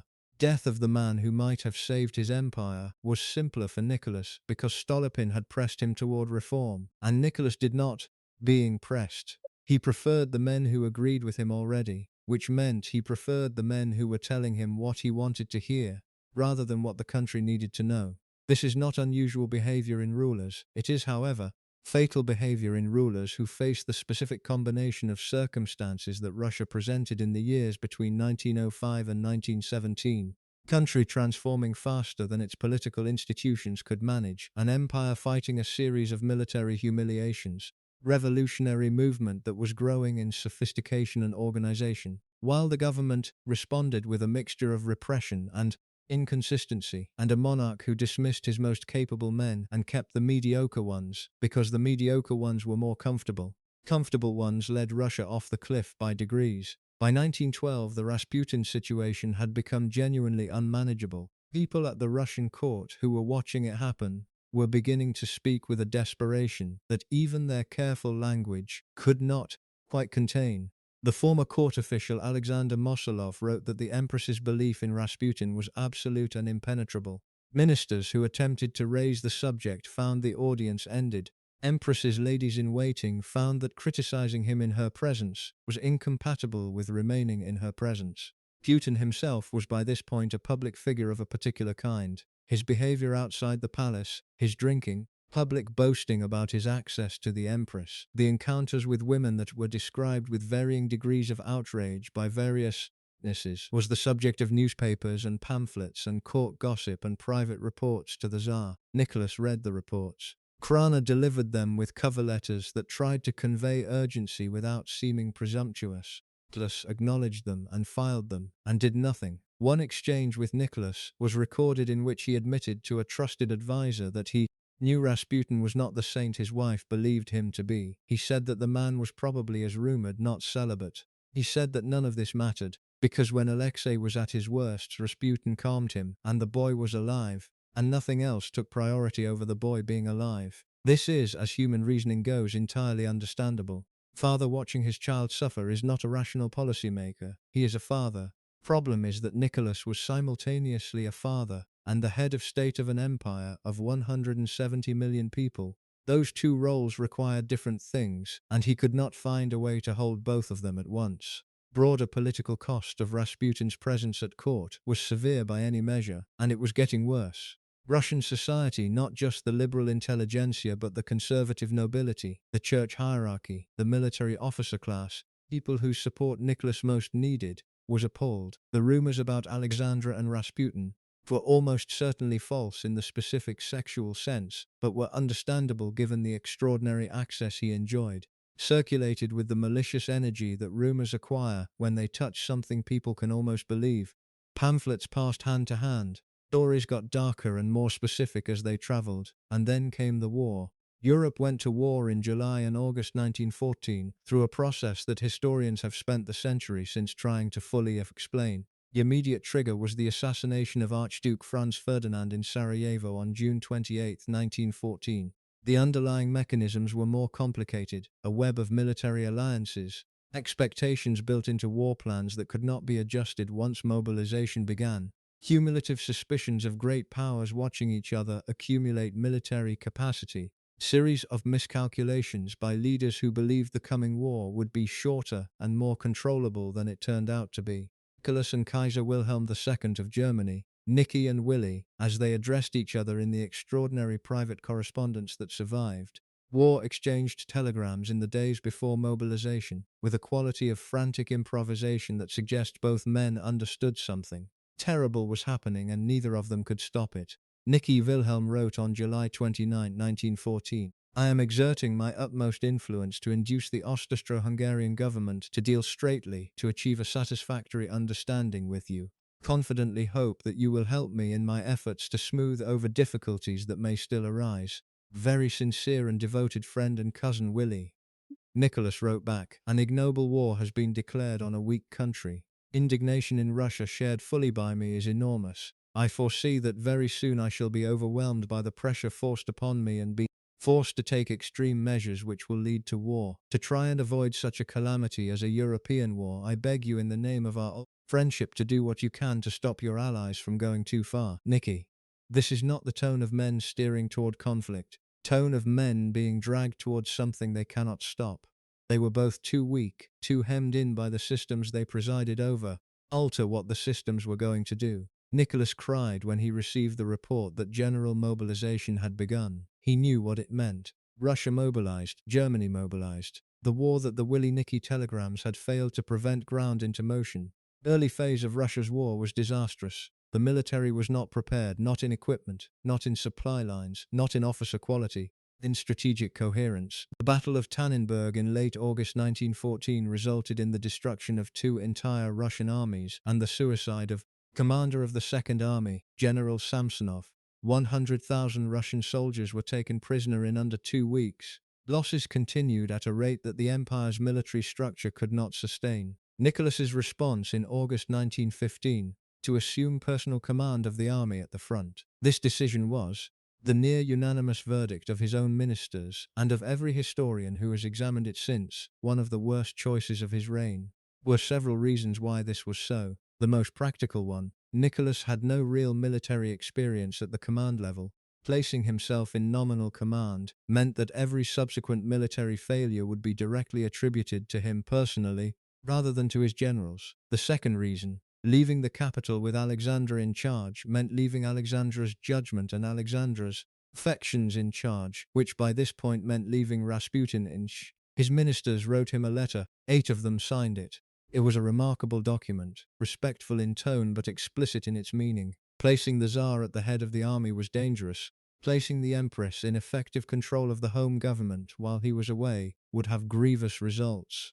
Nicholas read the letter, thanked the ministers for their concern, and departed for the front. He had the 8 signatories of the letter dismissed within the next several months. At the front, Nicholas performed the ceremonial functions of a commander-in-chief. He reviewed troops, he visited hospitals, pinned medals on wounded men. He was genuinely moved by what he saw and wrote about it to Alexandra with real feeling. He wept at the hospital visits which the soldiers who saw him found meaningful. He had a gift for that kind of personal warmth. He was not a figurehead who was going through the motions. He cared about the men. He was also not capable of strategic direction. The men around him who were capable of it worked around his presence rather than with it, added friction to a system that already had plenty.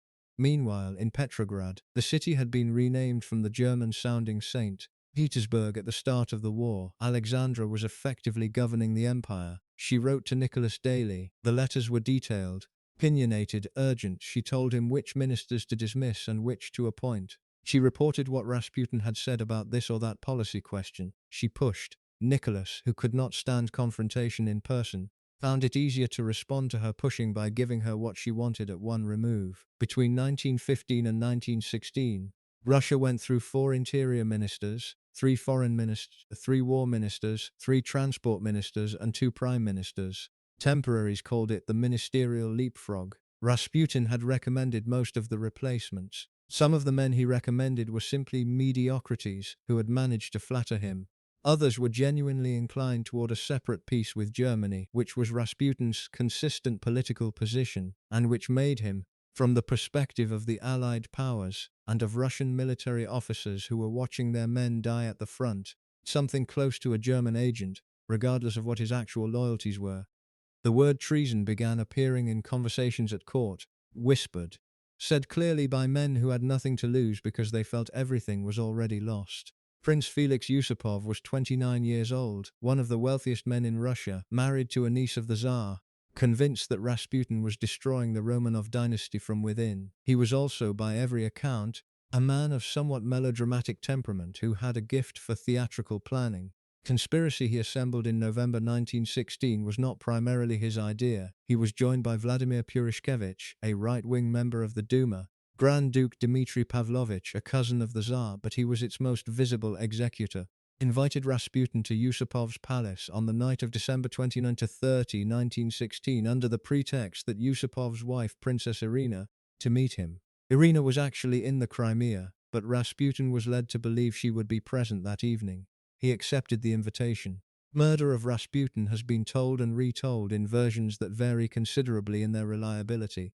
Version in which he was poisoned with cyanide-laced cakes and wine, survived multiple doses that would have killed any ordinary man, shot multiple times and kept getting up, was beaten, and was finally thrown into the river while still alive. This is partly legend, partly recorded by men who had reasons to make the story more dramatic than it was. The cyanide in the food may never have been administered. Doctors later report found no cyanide in his stomach. The multiple shooting version is probably accurate. What is certain, Putin was shot in the cellar of the Yusupov Palace, most probably first by Yusupov and then by Purishkevich. Body was wrapped in a blanket and thrown into the Malaya Nevka River through a hole in the ice. When the body was recovered, there was water in his lungs, which suggests he survived the shooting and the fall into the water and drowned. He was found December 30, 1916. Nicholas was at the front when it happened. He returned to Tsarskoye Selo on January 3. He exiled Grand Duke Dmitry to the Persian front. He sent Yusupov to his country estate. Neither was prosecuted. The penalty for murdering the man who the aristocracy of Russia, much of the church hierarchy, and the entire Duma had been begging Nicholas to dismiss, was a comfortable exile. Alexandra was prostrated. She moved the body to the royal chapel at Tsarskoye Selo and buried Rasputin in the imperial park. Placed an icon signed by her family in his coffin. Nicholas allowed it. He could not refuse Alexandra anything that touched her grief about Rasputin, any more than he could have confronted her about Rasputin while he was alive. Political consequences of the murder were not what its planners had hoped. Yusupov and his collaborators had believed that removing Rasputin would stabilize the dynasty and perhaps bring Nicholas back to his senses about the damage that had been done. Instead, it demonstrated how far gone things already were.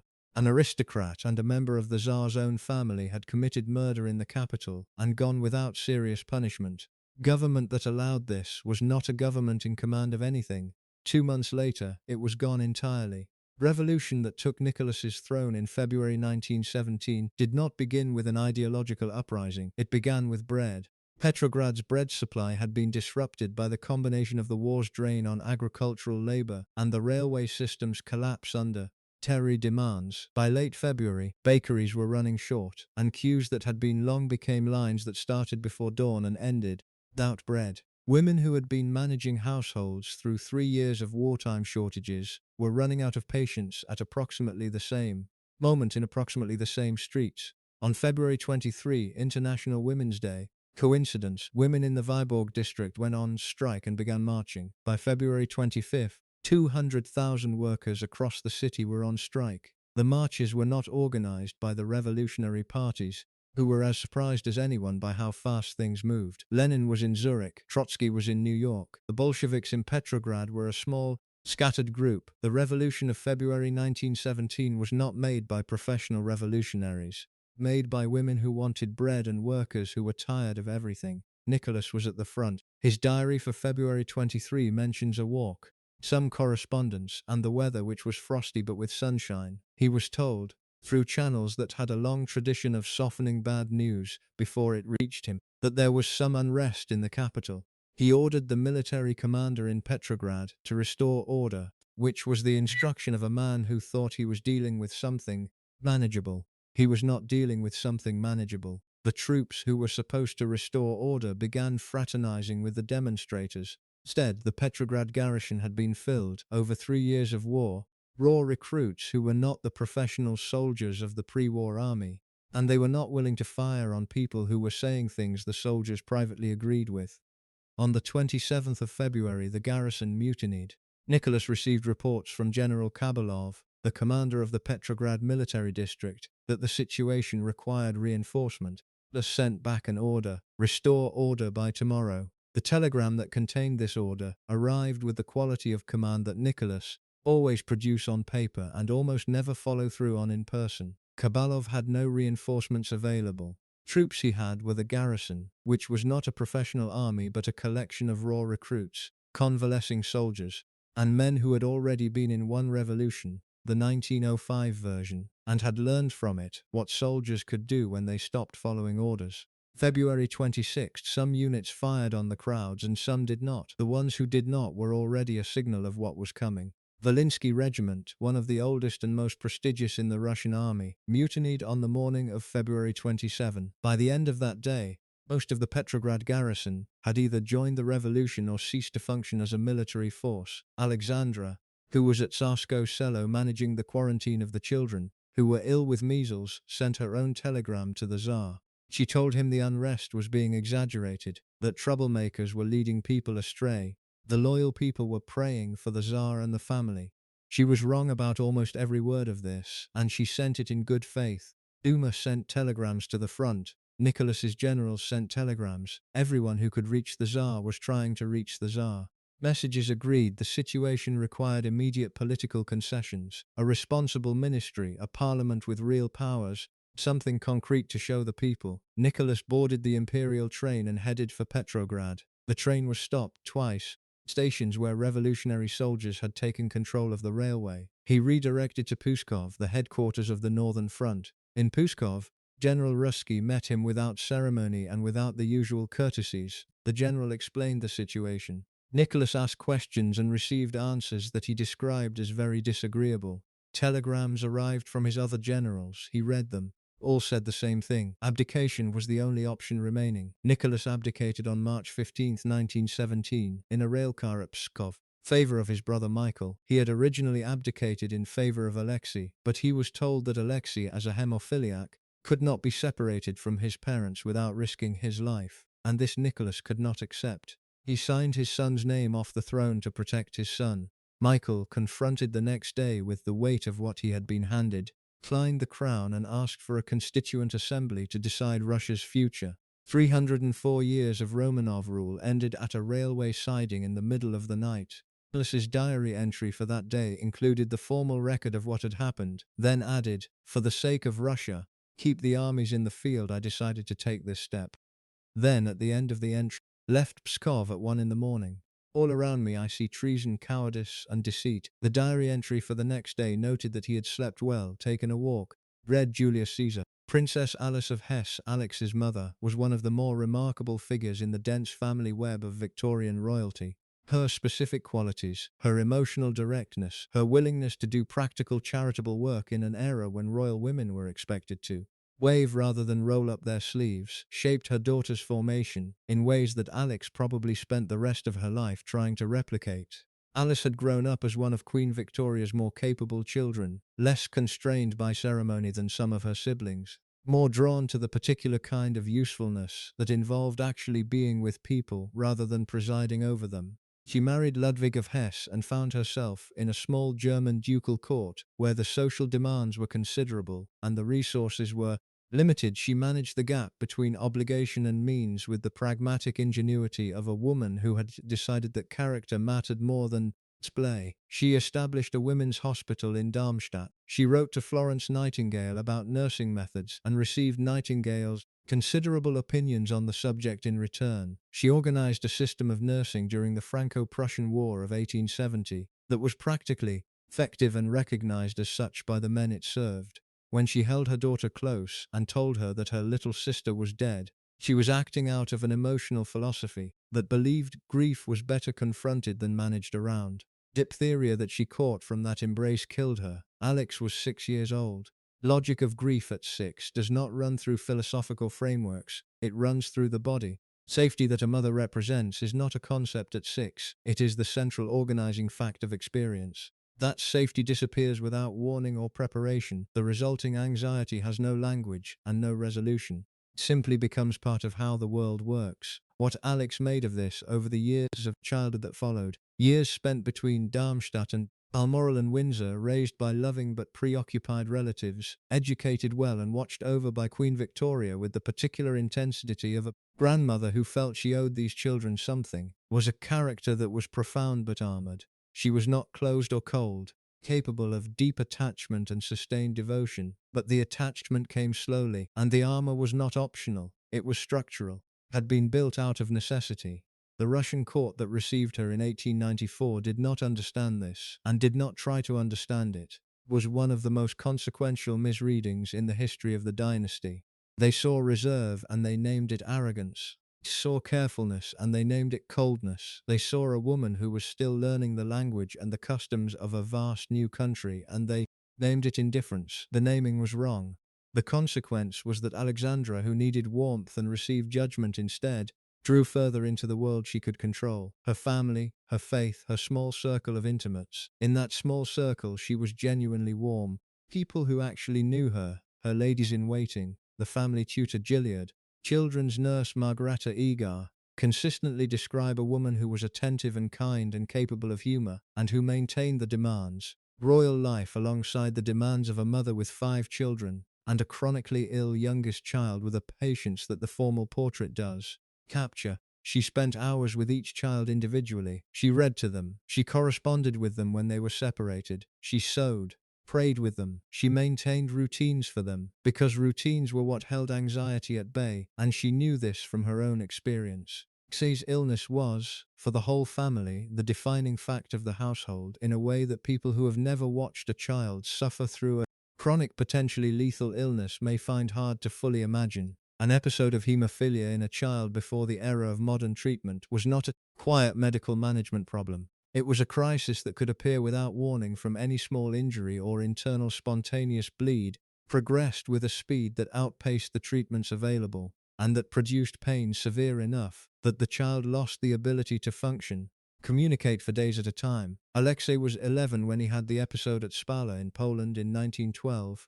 Was the worst of his life up to that point. He was in terrible pain for days. Thigh and groin had swollen to enormous size from internal bleeding. The family physician, Dr. Eugene Botkin, the specialist summoned from St. Petersburg and beyond, were unable to stop the bleeding or materially reduce the pain. His temperature ran high. He screamed. He begged his parents to let him die. He said to his mother and to the people sitting with him, dying would make the pain stop. He was 11 years old. Alexandra sat with him through this for days. Nicholas came and went, visiting the child, and then, because a Tsar cannot suspend his official functions entirely even for a dying son, tending to reports and receiving ministers, and doing the work of empire, while his child screamed from the room down the hall. Degree to which this specific context shaped Nicholas's response to almost everything that followed is not easily measured, but it is not nothing. A man who is spending years watching his child suffer from an illness that cannot be cured is not governing from a position of rational equilibrium. He is governing from a position of chronic grief and chronic fear and chronic helplessness, and all of those things affect judgment. Alexandra sent a telegram to Rasputin at Spala, in desperation, while the doctors were preparing to issue an official bulletin acknowledging that Alexei was not expected to survive. Rasputin replied that the little one will not die. The next day the bleeding began to slow. Within a week, Alexei was improving. By the standards of any rational medical explanation, this was a coincidence in the pattern of the bleeding.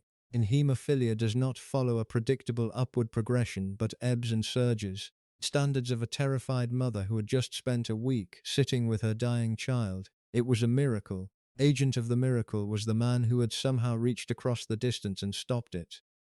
From that moment, no argument against Rasputin had any purchase with Alexandra at all. The war changed the lives of all 5 children in different ways and at different speeds, and the changes are worth tracing because they reveal something about who each of them actually was, stripped of the ceremonial roles that royal childhood normally requires. Olga and Tatiana were old enough in 1914, 18 and 17 respectively, to become nurses, not honorary nurses who attended formal ceremonies and wore the uniform as a distinction. Working nurses in the military hospital that Alexandra established at Tsarskoye Selo, in the palace itself. Alexandra had been trained as a nurse by the Red Cross, and took nursing seriously in the way she took everything seriously, which meant fully no interest in the comfortable version of it. The hospital received men directly from the front, sometimes within days of their wounds. Work was bloody and demanding and physically exhausting, and nothing at all like the life these 3 women had been raised to lead. Did it without complaint. Olga and Tatiana assisted in surgeries, they dressed wounds, they sat with dying men, wrote letters home for men who could not write. They came to know the soldiers as individuals, learned their names and home provinces and the names of their families, and found in the work a purpose that the formal life of the court had not provided. Olga found it especially meaningful and especially hard. She was prone to absorbing the suffering around her in a way that did not charge but accumulated, and the sustained proximity to wounded and dying men aged her in ways visible in the photographs from those years. Tiana approached it more efficiently, which was her way with everything. She organized, she directed, she noted what needed doing and did it. She was good at maintaining the clinical distance that nursing requires, the ability to treat the body as the problem, and keep the person's pain at one remove long enough to address it. She did not lack empathy. She had simply learned more than Olga had, how to use it without being consumed by it. Maria and Anastasia were too young for the nursing ward, so they worked differently. They visited the convalescent wards. They played games with the men, brought humor and distraction and company to soldiers who had been lying in bed for weeks and who needed something other than more medical tension. Anastasia, whose gift was for making people laugh, was remembered by soldiers who survived the war as a small, energetic girl who could reduce a room full of men in pain to helpless amusement. She did impressions, she made faces. She sat on men's beds and told them stories, and generally refused to treat them as patients rather than as people who happened to be in beds. Maria was the one who sat and talked. She was the one who remembered names and asked follow-up questions the next visit and made each individual man feel that someone in the imperial household actually knew who he was. The guards at the Ipatiev House 2 years later recalled this quality in her, too, and it is probably no coincidence that of all the family members she was the one best able to maintain something resembling human contact with men who had been told to treat the family as prisoners. Alexei was 13 when the war began and 14 when his father took command of the army. His experiences of these years were entirely shaped by his illness. He spent much of the war period at headquarters with his father. Was Nicholas's response to the boy's recovery from the knee injury of the previous winter and his genuine wish to spend time with his son. Alexei at the front, wearing his uniform, reviewing troops, receiving awards for bravery from soldiers who knew perfectly well that he had not been in the fighting, was a fixture of the official photographs that showed the Tsar and his heir together, were distributed widely as evidence that the dynasty was unified and the heir was growing strong. In private, heel injury had not fully healed, and Alexei walked with difficulty for much of the remaining years of his life. He was in pain regularly. He was also, by every account, managing the pain with a quality of patience that astonished people who spent time with him. Dr. Kin described his patient in his private letters as a child who endured suffering without self-pity and with a matter-of-fact courage that he found more moving than the courage of adults who had chosen difficult things. Alexei had not chosen his condition. It had simply arrived and stayed. He lived alongside it with whatever combination of genuine acceptance and quiet endurance is available to a boy of 13 and 14 in pain.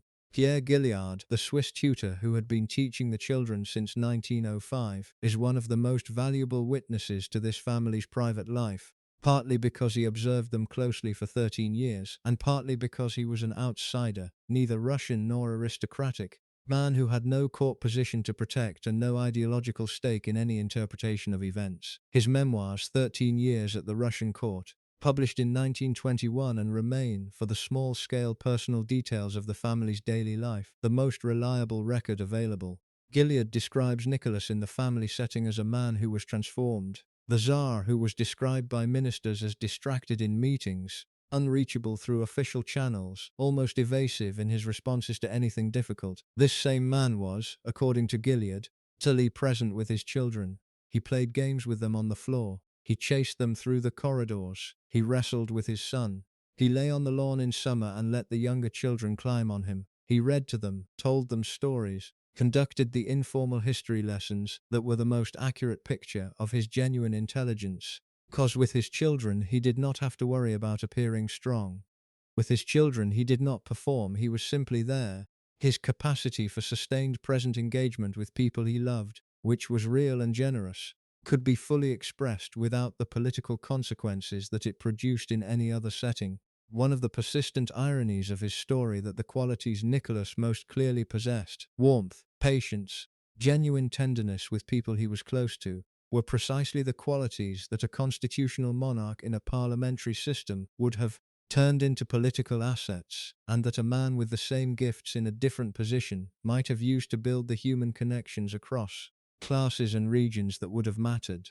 Nicholas could have been a beloved constitutional monarch. He was not given the option, or rather he was given the option in 1905 and turned it down, because by that point the autocracy was the only vessel that contained his identity, however badly it fit. The nursing period brought the older girls close to young men in circumstances that the pre-war world had not allowed. Photographs from those hospital years show a different quality of expression on Olga's and Tatiana's faces, not girlhood faces performing dignity, but the faces of people who have been in proximity to real suffering and are carrying it in their bearing. They had wanted to marry. Olga, in particular, had been hoping for some time, by 1915, that a marriage might be arranged that would take her out of the isolation of the palace and to a life that was hers in some more definite sense. The war ended those possibilities without formal statement. Everything became contingent, more contingent than impossible.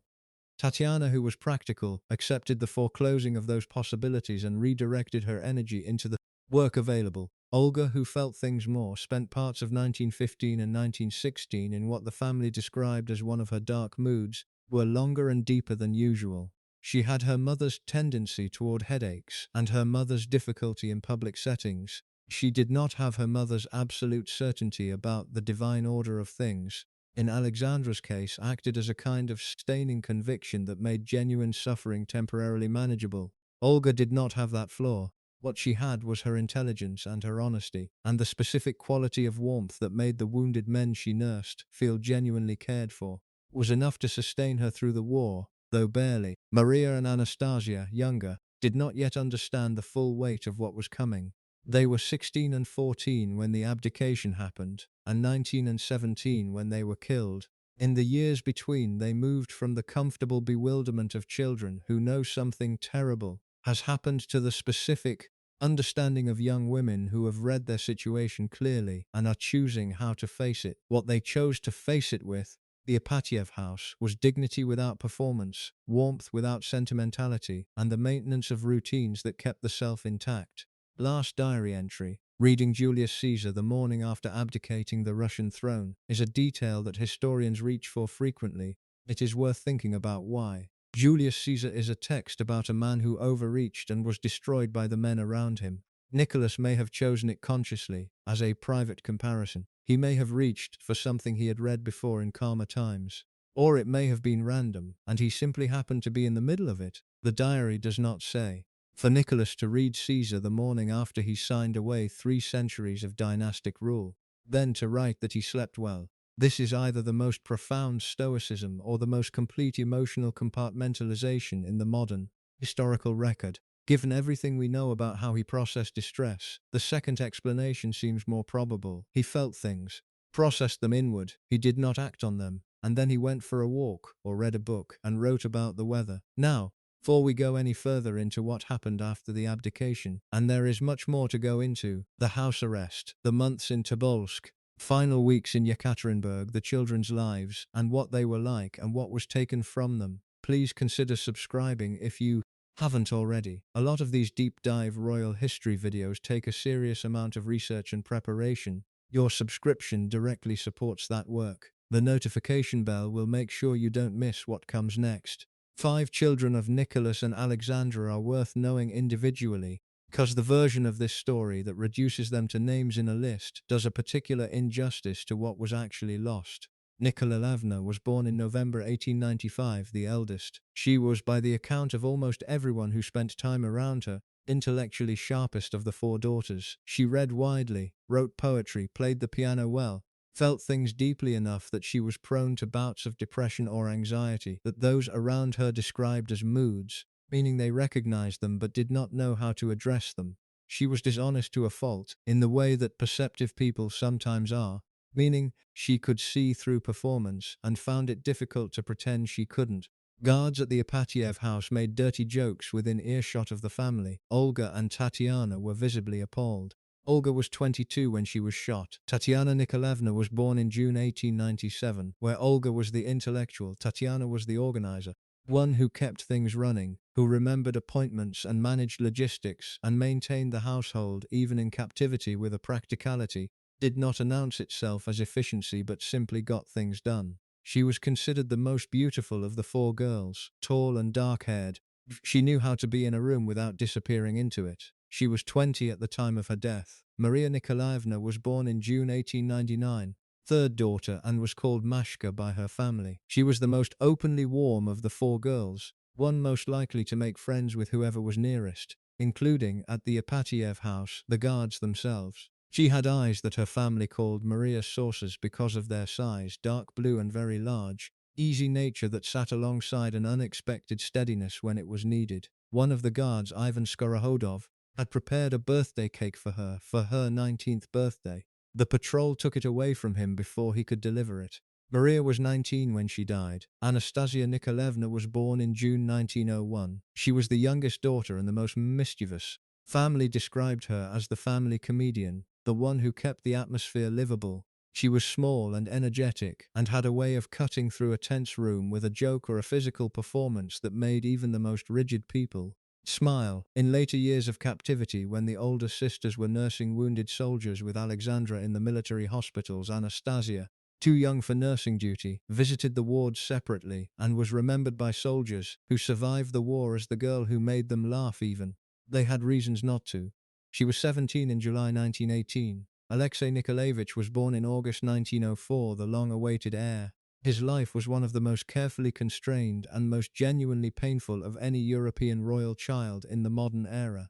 Hemophilia that his mother had given him meant that ordinary childhood, climbing trees, playing rough games, running on hard surfaces, was banned or heavily restricted, and when episodes came, they could last days or weeks and were severe enough that he sometimes lost consciousness from the pain. He bore this with a quality of patience that people who spent time with him noted as extraordinary for a child. He was thoughtful, sensitive, blushed easily at formalities, and had a particular closeness with a sailor named Derivenko, who had been assigned to carry him when he could not walk. He was 13 on the night of the execution.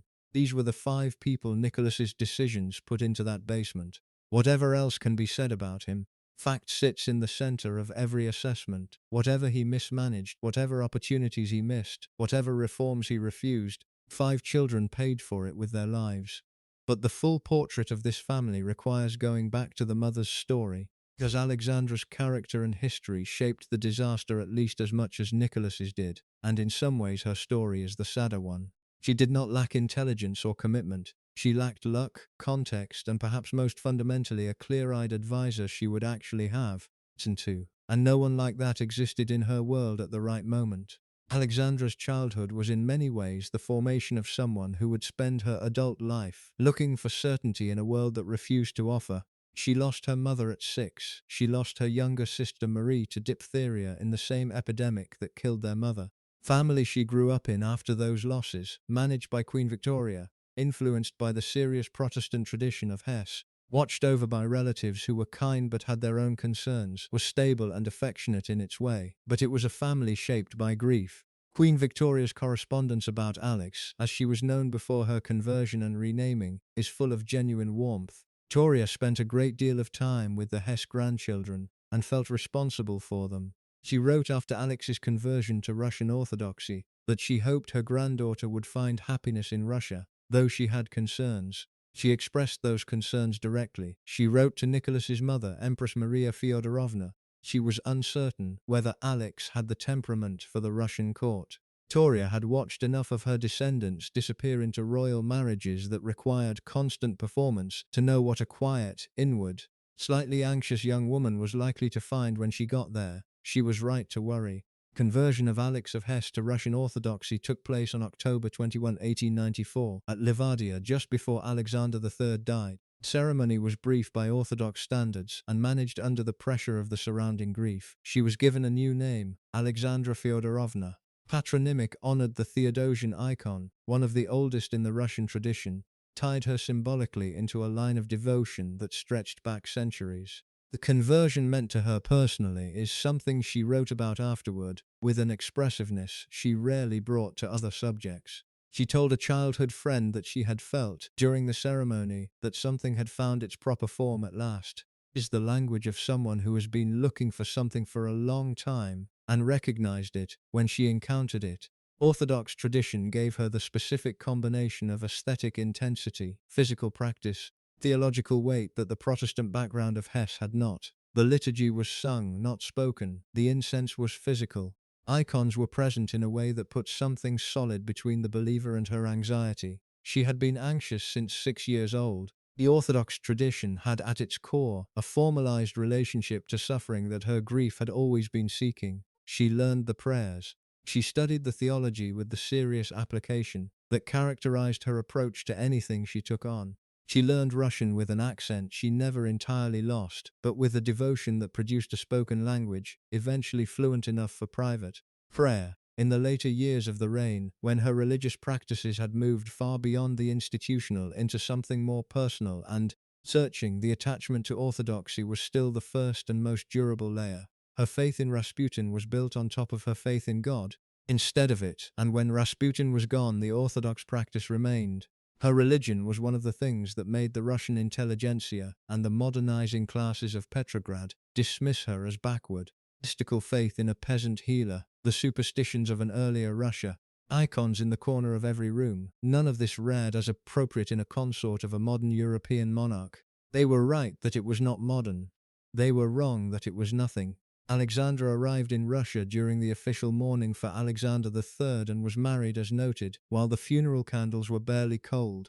Russian court was enormous, formal and deeply hostile to newcomers, in the specific way that courts are hostile to people who will outrank everyone in the room and cannot be safely criticized. The ladies-in-waiting watched her. The Grand Duchesses assessed her. Officials she met performed deference that was several millimeters too thin. She felt it all and internalized it as personal rejection rather than institutional suspicion.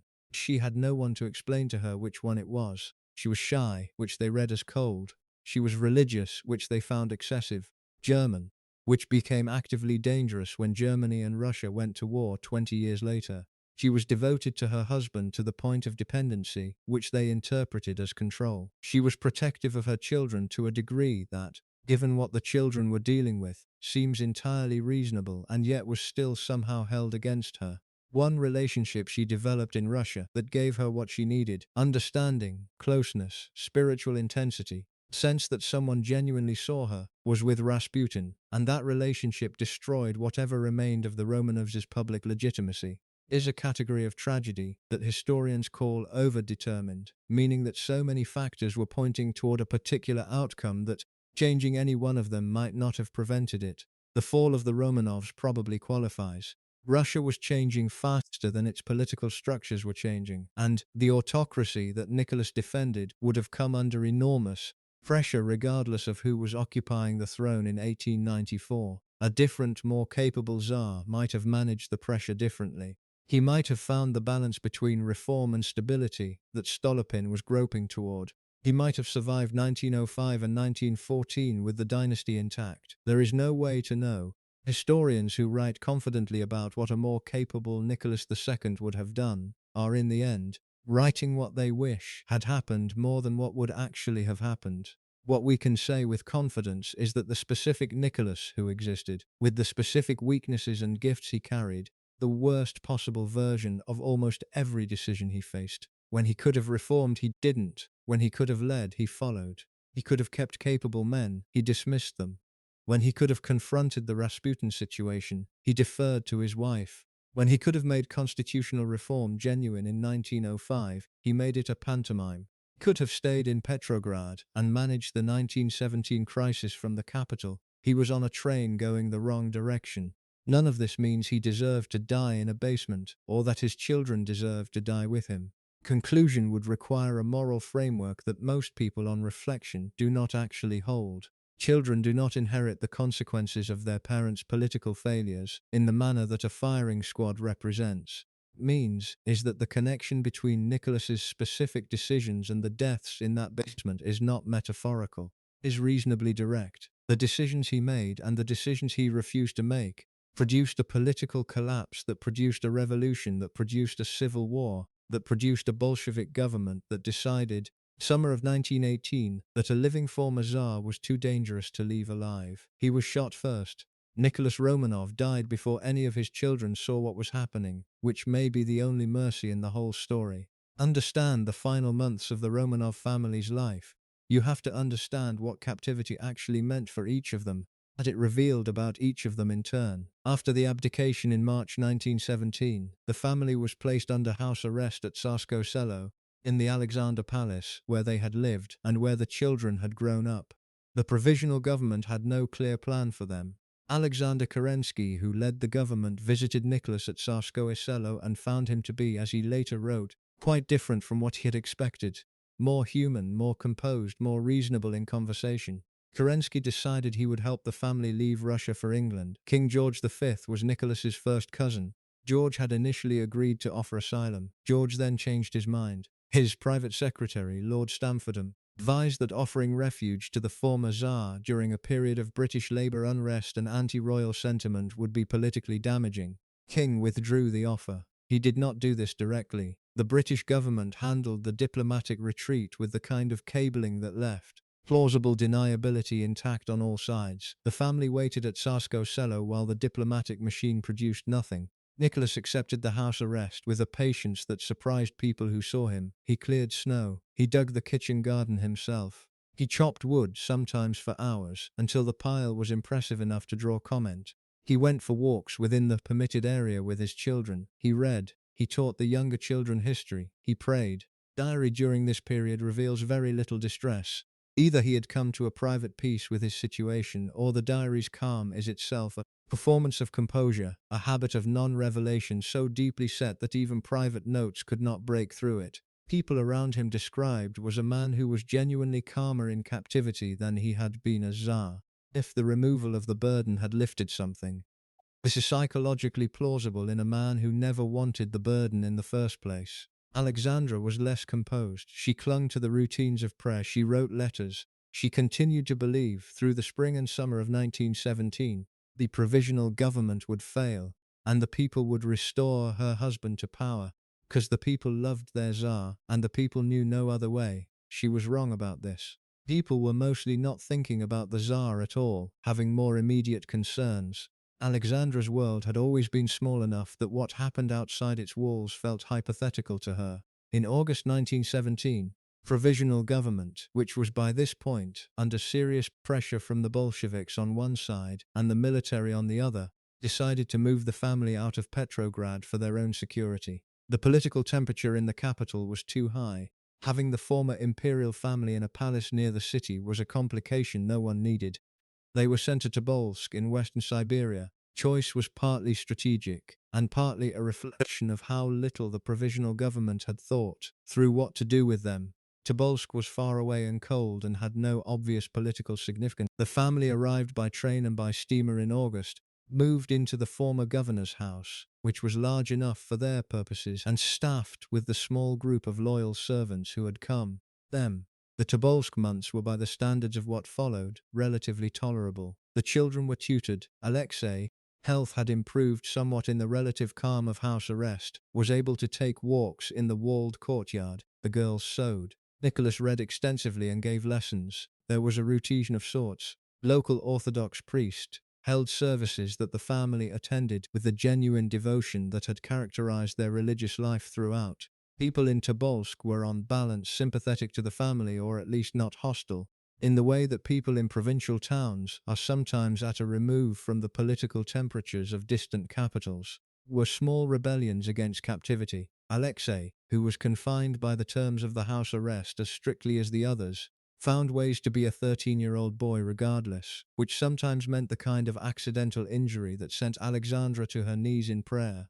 Alexei to his bed for days. He broke his ankle in January 1918 on a snowslide the children had built in the courtyard. He recovered slowly, over several weeks. Nicholas wrote in his diary about the reading he was doing, the weather, the small events of daily life. He notes, for example, he was reading the plays of Chekhov aloud to the family in the evenings. He notes the progress of lessons. He notes Alexandra's headaches were frequent in captivity, and which he recorded with the same matter-of-fact concern that he recorded everything ever else Nicholas failed at. Concern for his family was never absent. He was present consistently and genuinely, in a way that the larger world had never been able to draw out of him. The October Revolution, the Bolshevik seizure of power in November 1917, Western calendar reckoning, changed everything about the family's situation.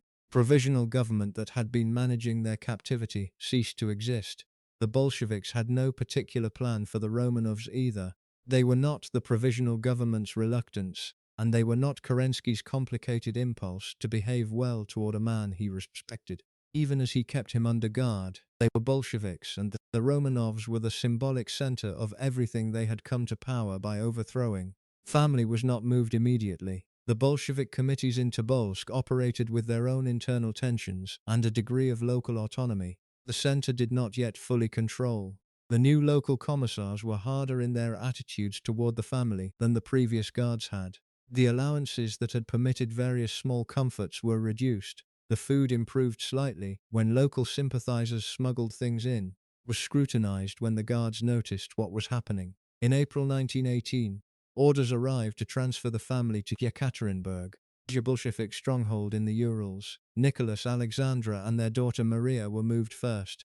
The other children followed. When Alexei recovered from another episode of bleeding that had been triggered by, of all things, careless sneeze that ruptured blood vessels in his nasal cavity, he had come close to dying for the 6th or 7th time, in a governor's house in Siberia from the mechanical force of a sneeze. He did not die from the sneeze. He died 4 months later.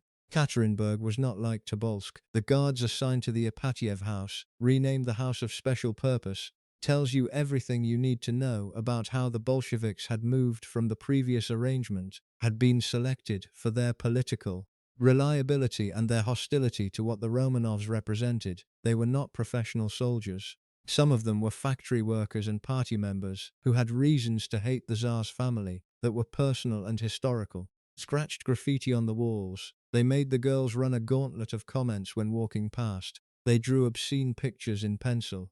Nicholas says very little about this in the diary.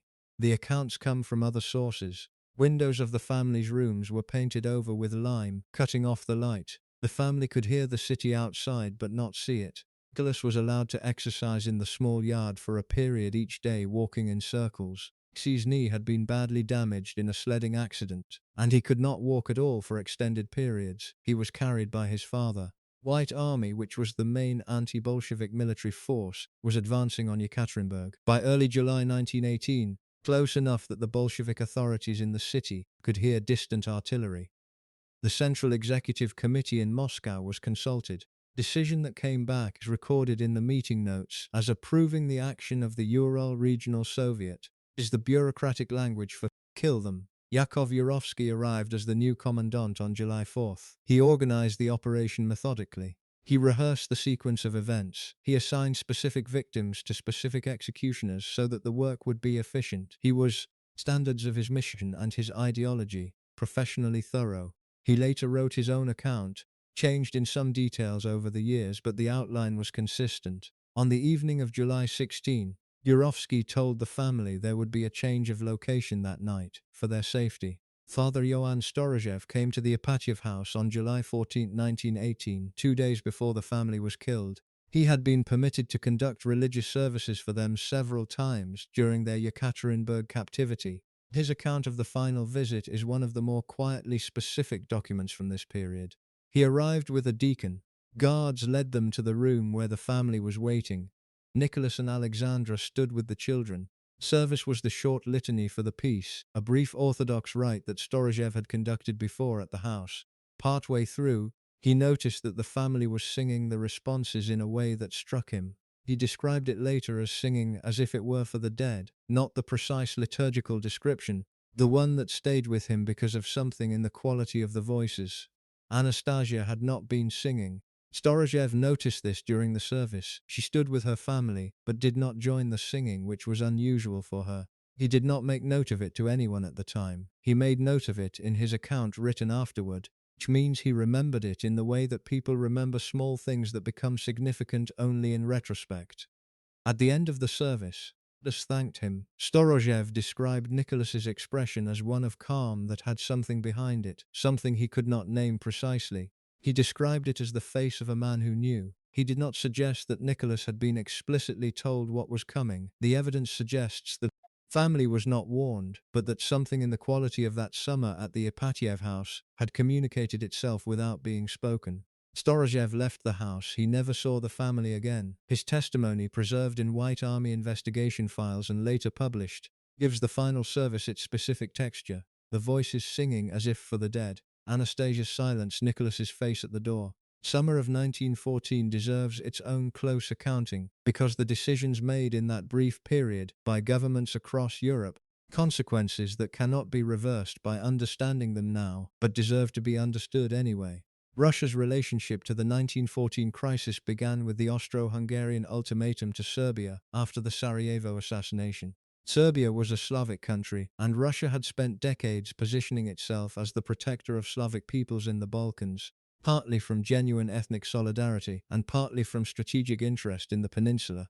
Austria-Hungary issued ultimatum terms to Serbia that were deliberately framed to be unacceptable, terms that the British Foreign Secretary, Edward Grey described on reading them as the most formidable document addressed to an independent state. Russia faced a choice between abandoning a Slavic ally and risking a major European war. Nicholas consulted his foreign minister, his war minister, and his cousin the Kaiser. He was told by his military advisors that partial mobilization, limited to the Austrian border rather than the whole Western Front, technically impossible. The mobilization plans had been drawn up for either full mobilization or nothing, and switching between them once the process had started was not feasible in the time available. Was a constraint imposed by planning decisions made years before by military men who had not imagined the specific diplomatic situation now. Requiring partial measures, Nicholas ordered full mobilization. He then received the telegram from Wilhelm urging him not to. He ordered the cancellation. He then received word from his military that the cancellation could not be implemented cleanly. He reordered mobilization, he cried. He told his foreign minister, according to accounts that survived the period, he felt he had signed Russia's death warrant. He had not signed it yet, but he had begun signing. Debate about whether Russia should have stayed out of the 1914 war is one that historians continue to pursue. The argument for non-intervention is that Russia was not yet ready militarily.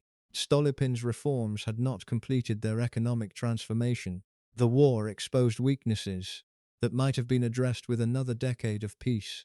Argument against is that allowing Austria-Hungary and Germany to dominate the Balkans unchallenged would have produced a different kind of strategic disaster, that the alliance obligations were real, and their abandonment would have isolated Russia diplomatically. The 1905 revolution had already shown that the internal pressures on the system could not be deferred indefinitely. Nicholas, center of this debate, was not approaching it with the strategic clarity of a ruler who had thought through all the implications. He was approaching it the way he approached most things, through a combination of genuine emotion, incomplete information filtered through advisors with competing interests, and an inability to hold a complex decision steady against pressure. He mobilized. The war came. Russia was not ready. The specific catastrophe of taking personal command of the army in August 1915 has to be understood against the background of what had already happened militarily by that point. The year 1915 had been Russia's worst of the war. German offensive of May 1915 had broken through the Russian lines and resulted in the Great Retreat, a withdrawal of Russian forces from most of Poland and significant portions of the Baltic coast, a retreat that involved hundreds of thousands of casualties and the displacement of millions of civilians. The German advance was methodical and the Russian defense was overwhelmed not just militarily but logistically. Were shortfalls of ammunition, of artillery shells, of rifles, of boots. Men were being sent to the front without weapons, and told to pick up the weapons of the men who fell. Grand Duke Nicholas Nikolaevich, Tsar's cousin, had been commanding the army, and his performance had been competent given the material constraints, but the disaster of 1915 gave Nicholas's critics at court the opening to argue that the command should change. The argument that reached the Tsar, partly through Alexandra, partly through advisors who believed it genuinely, was that the men would fight better for their Tsar directly than for a cousin. Personal command would lift morale, that it was the right symbolic and practical decision for this moment. Counter-arguments were presented by those 8 ministers in the letter they signed together. Their points were practical rather than political.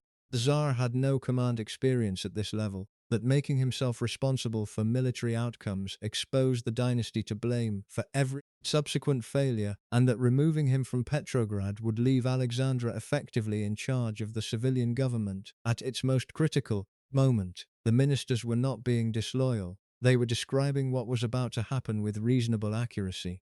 Nicholas thanked them and departed for Stavka, the military headquarters at Mogilev. Within the following months, 6 of the 8 signatories were dismissed. At Stavka, Nicholas was not entirely without effect. A calming presence in some respects, steady in mood, consistent in his treatment of the staff, genuinely interested in the men and their welfare in the personal way that was his most available quality. General Alexei, chief of staff who actually ran the military operations, found him a manageable presence because Nicholas did not insist on directing strategy himself and was willing to defer to technical military expertise in ways that he was not willing to defer to political advice. Problem was not what happened at Stavka, it was what happened in Petrograd. Alexandra's letters from this period fill the gaps in the record of the home front in ways that are almost unbearably specific. She was managing ministries and receiving reports and transmitting Rasputin's guidance to Nicholas with a certainty about her judgment and his that neither of them had earned through any form of training or experience. She was not managing badly because she was cruel or stupid. She was managing badly because she was relying on a framework for understanding Russia's crisis, a framework that told her the people loved the Tsar, the agitators were Germany's agents, that God had a plan that required only faith, that was not accurate. No amount of sincerity could make accurate. The letters also contain passages that reveal, in their intimacy, the emotional cost of the separation to both of them. She missed him, he missed her. Correspondence through the war years is at once a political document and a love letter, and the combination is jarring. It is also true to the nature of this specific marriage, in which political discussion and personal devotion were inseparable because Alexandra did not imagine making a distinction between them. Please, my treasure, tell Sturmer to be quicker. He is so slow, she wrote in one letter. Same paragraph where she reports that Anastasia had a cold and that she had been praying all morning. Domestic and the governmental mixed without seam. The murder of Rasputin requires more careful attention than the dramatic version allows, because the gap between what actually happened and what has been popularly repeated is large enough to matter. Felix Yusupov in his memoirs describes a Gothic sequence: cyanide cakes that had no effect, wine laced with poison that Rasputin drank in quantity with no sign of distress, shooting that failed to kill, a recovery that seemed supernatural, a second shooting, a descent to the river, water in the lungs proving that he was still alive when he entered it. This version of events, Yusupov published and promoted in the years following the revolution, served his purposes. He was presenting himself as the man who had killed the monster, who was destroying Russia, and the more unkillable the monster, greater the hero. Later forensic analysis of the remains found no cyanide in the stomach contents. Poison cakes either did not contain cyanide or were not eaten, or more likely, count was embellished by Yusupov for the specific purpose that dramatic accounts usually serve. Multiple shootings account is more plausible, given the physical evidence. What is established? Putin was lured to the palace under false pretenses, was shot and died in the early hours of December 30, 1916. Body was thrown into the river. Water in his lungs suggests he was alive at least briefly when he entered the water. It is already terrible without embellishment. The embellishment has persisted anyway. Conspiracy's participants moved with what they considered urgency and historical purpose. Yusupov was genuinely convinced that he was saving Russia. So was Purishkevich, right-wing Duma member who had made a famous parliamentary speech listing the dark forces around the throne. So was Grand Duke Dmitry, participated and who was close enough to Nicholas to have known, perhaps better than anyone, that this would not be received well. Not received well. Nicholas came back from Stavka on the 3rd of January. He had been told of the murder before he returned. Diary entry for January 3 is brief and unemotional. He notes the facts. He says it is disgusting. He then records the evidence that he was physically shaken but resolved to maintain composure. Alexandra was not composure. She had been at Tsarskoye Selo since the night of the murder and had spent the intervening days in a state that observers described with phrases like barely controlled and distraught in a way I have not seen before. She had moved the body before the state investigators could fully examine it. She had written to Nicholas that she needed him home. She had prayed constantly. When Nicholas returned, the decision was made quickly. Grand Duke Dmitry was sent to the Persian front, which was uncomfortable and distant but not life-threatening. Yusupov was sent to his country estate. Word murder appeared in the official communications, but no prosecution was brought. Murder of the man who had been shaping the Russian government's personnel for 2 years was treated as a family matter and resolved in the way family matters were resolved in the Romanov world, with comfortable exile rather than justice. The aristocracy that had hoped the murder would change things found in the weeks that followed that it had changed nothing. Appointments made at Rasputin's recommendation remained. Alexandra remained the dominant voice in the home government. Nicholas remained at the front. The system that had produced the crisis was intact. Difference was that the crisis was now 7 weeks from the first street protests of the February Revolution. The Tobolsk months were standards of what followed, a period of relative calm that allowed each member of the family to find their level with captivity. Nicholas settled into his constrained life with a speed that surprised even the people watching him. He was almost immediately, visibly more relaxed than he had been as Tsar. Gilead, who was with the family throughout this period, noticed it and recorded it with the careful precision of a man who had spent 13 years observing this household. Tsar, who had seemed distracted and slightly unavailable in his official life, was suddenly completely present.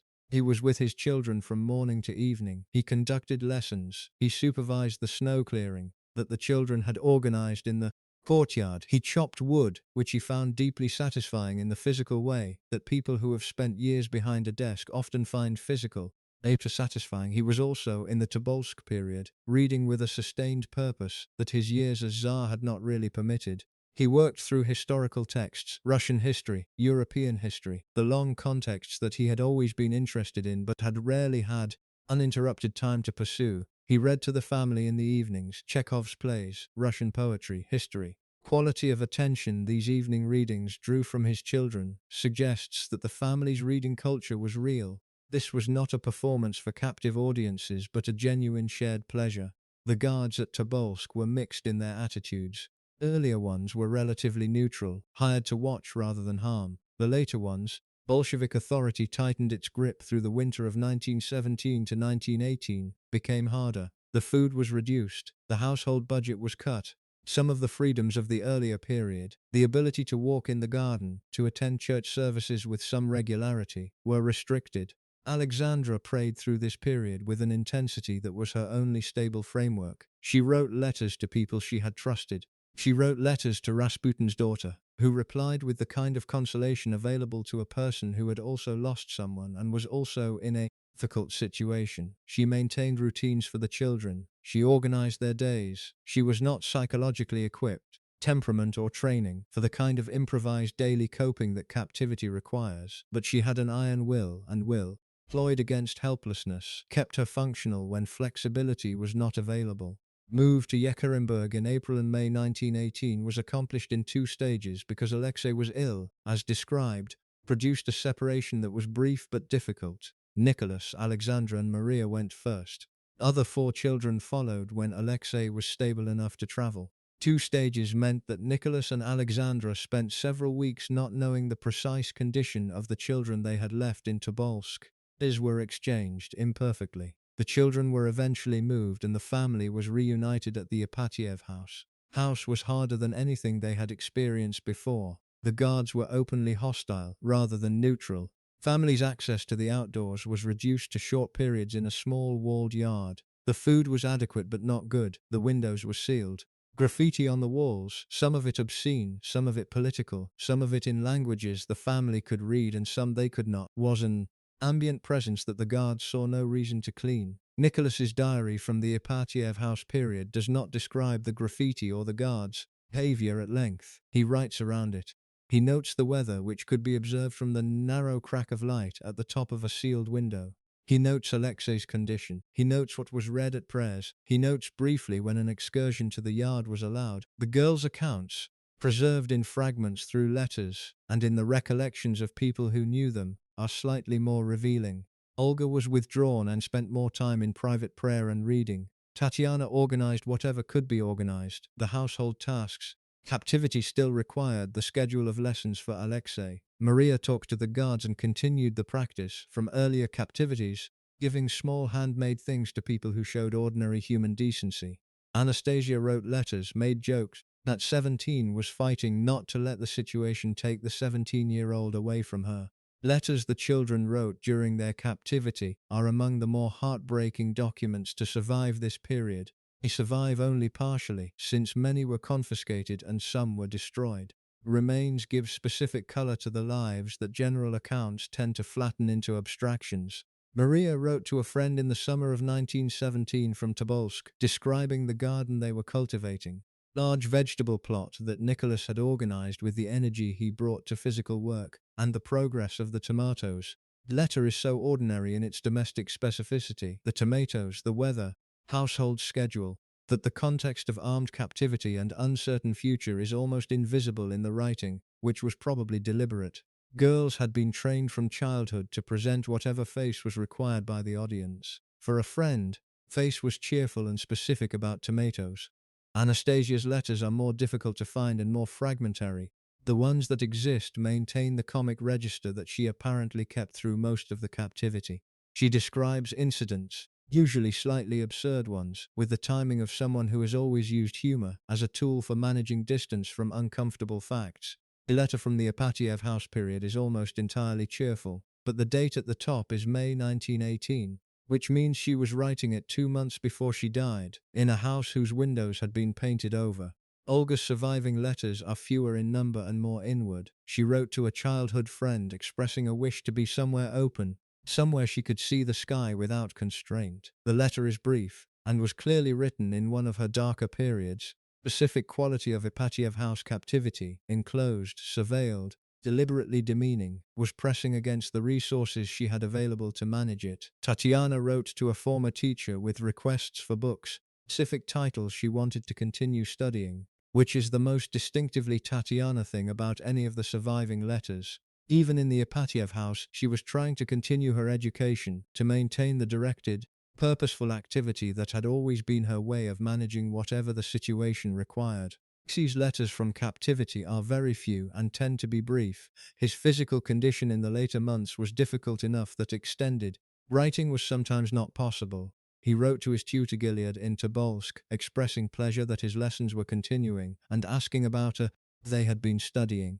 He wrote to his father's former aide-de-camp with a brief note about the weather and the garden. He does not complain in any of the letters that survive. Alexei lay in his bed for much of the Yekaterinburg period, his knee unhealed, intermittent pain. Nicholas carried him between the rooms. Nicholas sat with him for long hours. Father, who had governed the world's largest empire, poorly, was carrying his son from one small room to another small room in a requisitioned merchant's house while artillery rumbled in the distance, and he was doing it with exactly the quality of consistent devotion that he had always been genuinely capable of. The night of July 16 to 17 requires more time than the brief telling usually allows, because the specific sequence of what happened matters to understanding both the event itself and the 70 years of lies that followed it. Yurovsky had been at the Ipatiev house as commandant for 12 days when the order came. He had spent those 12 days taking stock of the situation and reorganizing the guard detail, replacing some of the original guards with men who had been selected for the specific operation ahead. He was a Bolshevik of the particular kind that the revolution produced in significant numbers, methodical, genuinely ideological, sadistic but capable of compartmentalizing moral feeling when political necessity required it. He believed the execution was necessary. Prepared it as he prepared other organizational tasks, with attention to logistics and sequencing. The plan was for 11 shooters, each assigned to a specific target, so that the execution would be quick. The room was too small for this to work the way the plan described. Shooting started, it became chaos almost immediately. The space was filled with smoke and noise. Executioners were firing into a press of people rather than at separated individuals. The bullets were deflecting off the walls and off the diamond-filled corset linings of the daughters in ways that nobody had anticipated. Yurovsky's own account, written years later, describes the scene with an ugly specificity. The daughters were not dying from the first volley. They were sitting against the wall, wounded, and some of them were conscious. Bayonets were used. Revolvers were used at close range. Family physician Botkin died sometime during this. Accounts differ about the exact sequence. Alexandra was shot and died. The servants died. Last to die was almost certainly Anastasia. This is the detail that the conspiracy theories about her survival have built on for a century. It is worth addressing directly. She survived the first volley because of the diamonds. She was then bayoneted and shot at close range. She died. Bone fragments identified as hers in 2008 and confirmed by DNA testing in subsequent years are not circumstantially identified remains. Are human remains matched with high scientific confidence to the Romanov family's genetic line through multiple independent tests using multiple methodologies? There is no credible scientific argument for her survival. Survival theory was started by the woman who became known as Anna Anderson, who first appeared in Berlin in 1920. Claiming to be Anastasia after having reportedly attempted suicide by jumping from a bridge. She was consistent, compelling, and in many details convincing. She knew things about the Romanov household that only an insider would have known. She bore a physical resemblance to Anastasia that was striking enough that some members of the wider Romanov family were uncertain about her. Other members of the family, including the Tsar's own sister, Grand Duchess Olga, Anna Anderson twice and came away saying firmly that the woman was not her niece, rejected the claim. Two sides of the Romanov debate over Anna Anderson spent decades producing testimony, witnesses, documents, and counter-arguments, a dispute that became one of the most prolonged identification controversies in modern European history. DNA testing ended it definitively in 1994. Anna Anderson had died in 1984. A tissue sample that had been preserved was tested against samples from living Romanov relatives and found not to match the Romanov line at all. Further DNA analysis using samples from a relative of a woman named Franziska Szankowska, Polish factory worker who had disappeared in 1920, produced a match. Anna Anderson was Franziska Szankowska, or at minimum shared that woman's mitochondrial DNA. She was not Anastasia. The story of the imposters does not end there. Over the course of the 20th century, more than 200 people claimed to be members of the Romanov family, and principally to be Anastasia. None of the claims have survived serious examination. The family died in the basement. It is not a satisfying conclusion for people who want the story to be different. Is the conclusion supported by every piece of evidence gathered in a century of investigation? Soviet state maintained the lie about the family for decades, and the maintenance of the lie is in some ways as historically interesting as the lie itself, because it tells you something about how the regime understood the meaning of what it had done. Official Bolshevik announcement in July 1918 said that Nicholas had been executed, that his family had been moved to a place of safety. Their fate would be determined by the course of events. This was technically nothing. It acknowledged Nicholas's death while refusing to acknowledge anyone else's. It was designed presumably to avoid the specific accusation that the Bolsheviks had murdered 5 children, which was the accusation that had the most obvious potential to generate international condemnation and internal doubt. Lenin knew what had happened.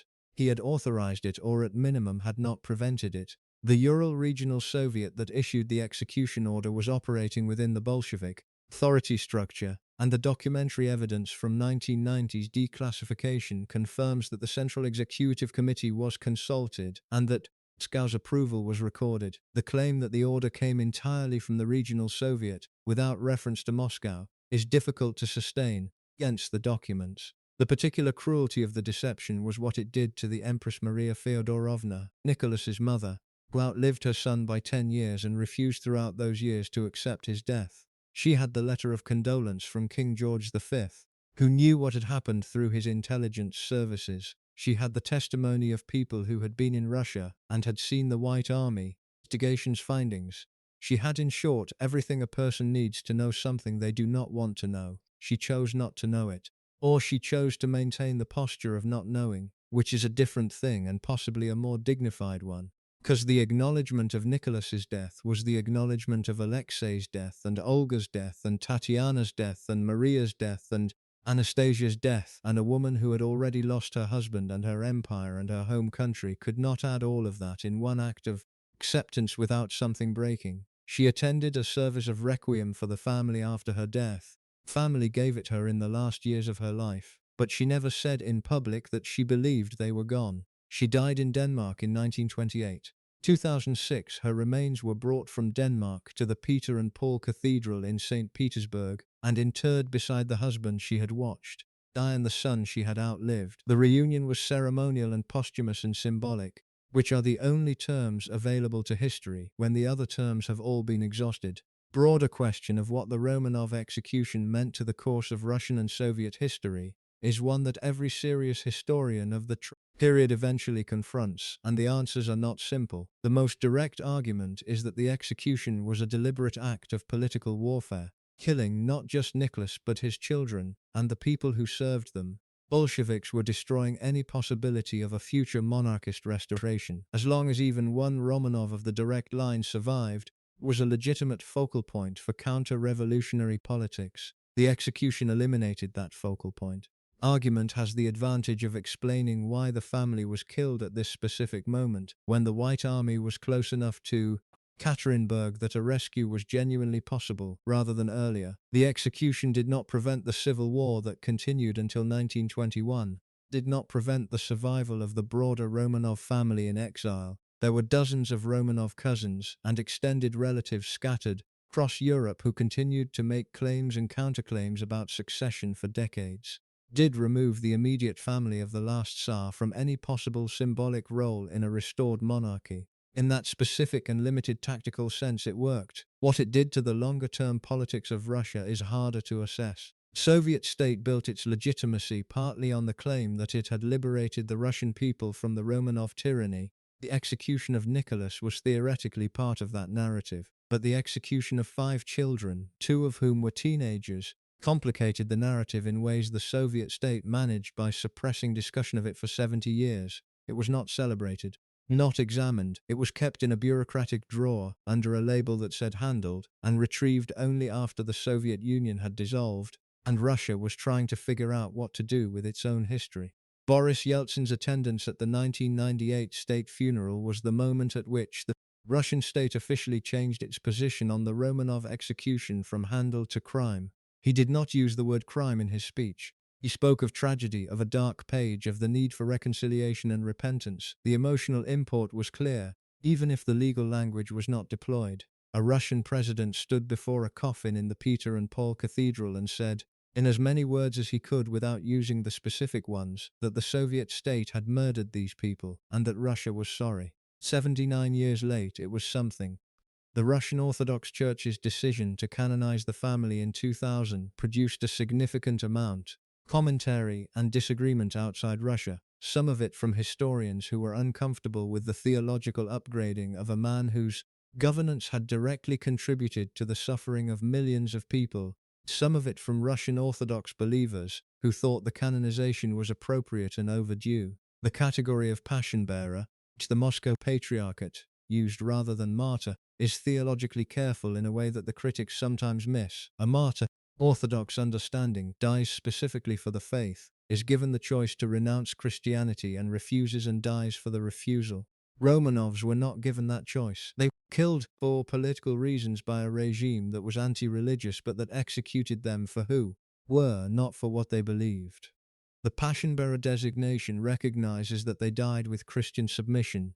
They faced death as believers, without claiming they died for the faith in the technical sense. It is a reasonable theological distinction, and the Church was entitled to make it. It does not do is resolve the historical question of whether Nicholas's governance was compatible with sainthood in any broader sense, or whether the canonization represents a conflation of political rehabilitation with theological recognition. That question is not going away. Pilgrims who walk through Yekaterinburg on the anniversary night are not, for the most part, making a theological argument, doing what people do with their grief, giving it a form, a time, a route to walk. Family died badly, and the pilgrimage is a response to that fact, which is human and comprehensible, regardless of one's views on what they deserved in life or what they represent in death. The final years, specifically the period from the abdication to the execution, changed Nicholas in ways that people who observed him closely tried to record for the historical record. Accounts converge on a picture of a man who was, in a specific and important sense, more fully himself in those 15 months than he had been in the 23 years before. The specific burden of governance, the decisions, ministers, the petitions, the state papers, the constant performance of autocratic authority he could not genuinely exercise, was gone. Remained was a man in a constrained space with his family, and this man was recognizable as someone who had been hidden for most of his public by the role he was playing badly. He was kind, he was patient, he was genuinely present with the people he loved in a way that did not announce itself as virtue but simply expressed itself in behavior, sitting with Alexei through the pain, reading to the girls in the evenings, walking in circles in the Ipatiev House courtyard with the same steady composure that had characterized his better moments in every period of his life. He prayed with sincere and sustained devotion. He did not rail against his captors, at least not in the written record, did not make dramatic statements about his historical significance.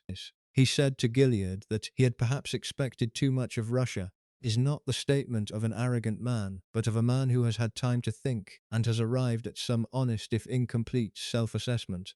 He said that he wished he had been able to prepare Alexei better for whatever was coming, by which he meant both the practical circumstances of captivity and the larger fact of the family's situation.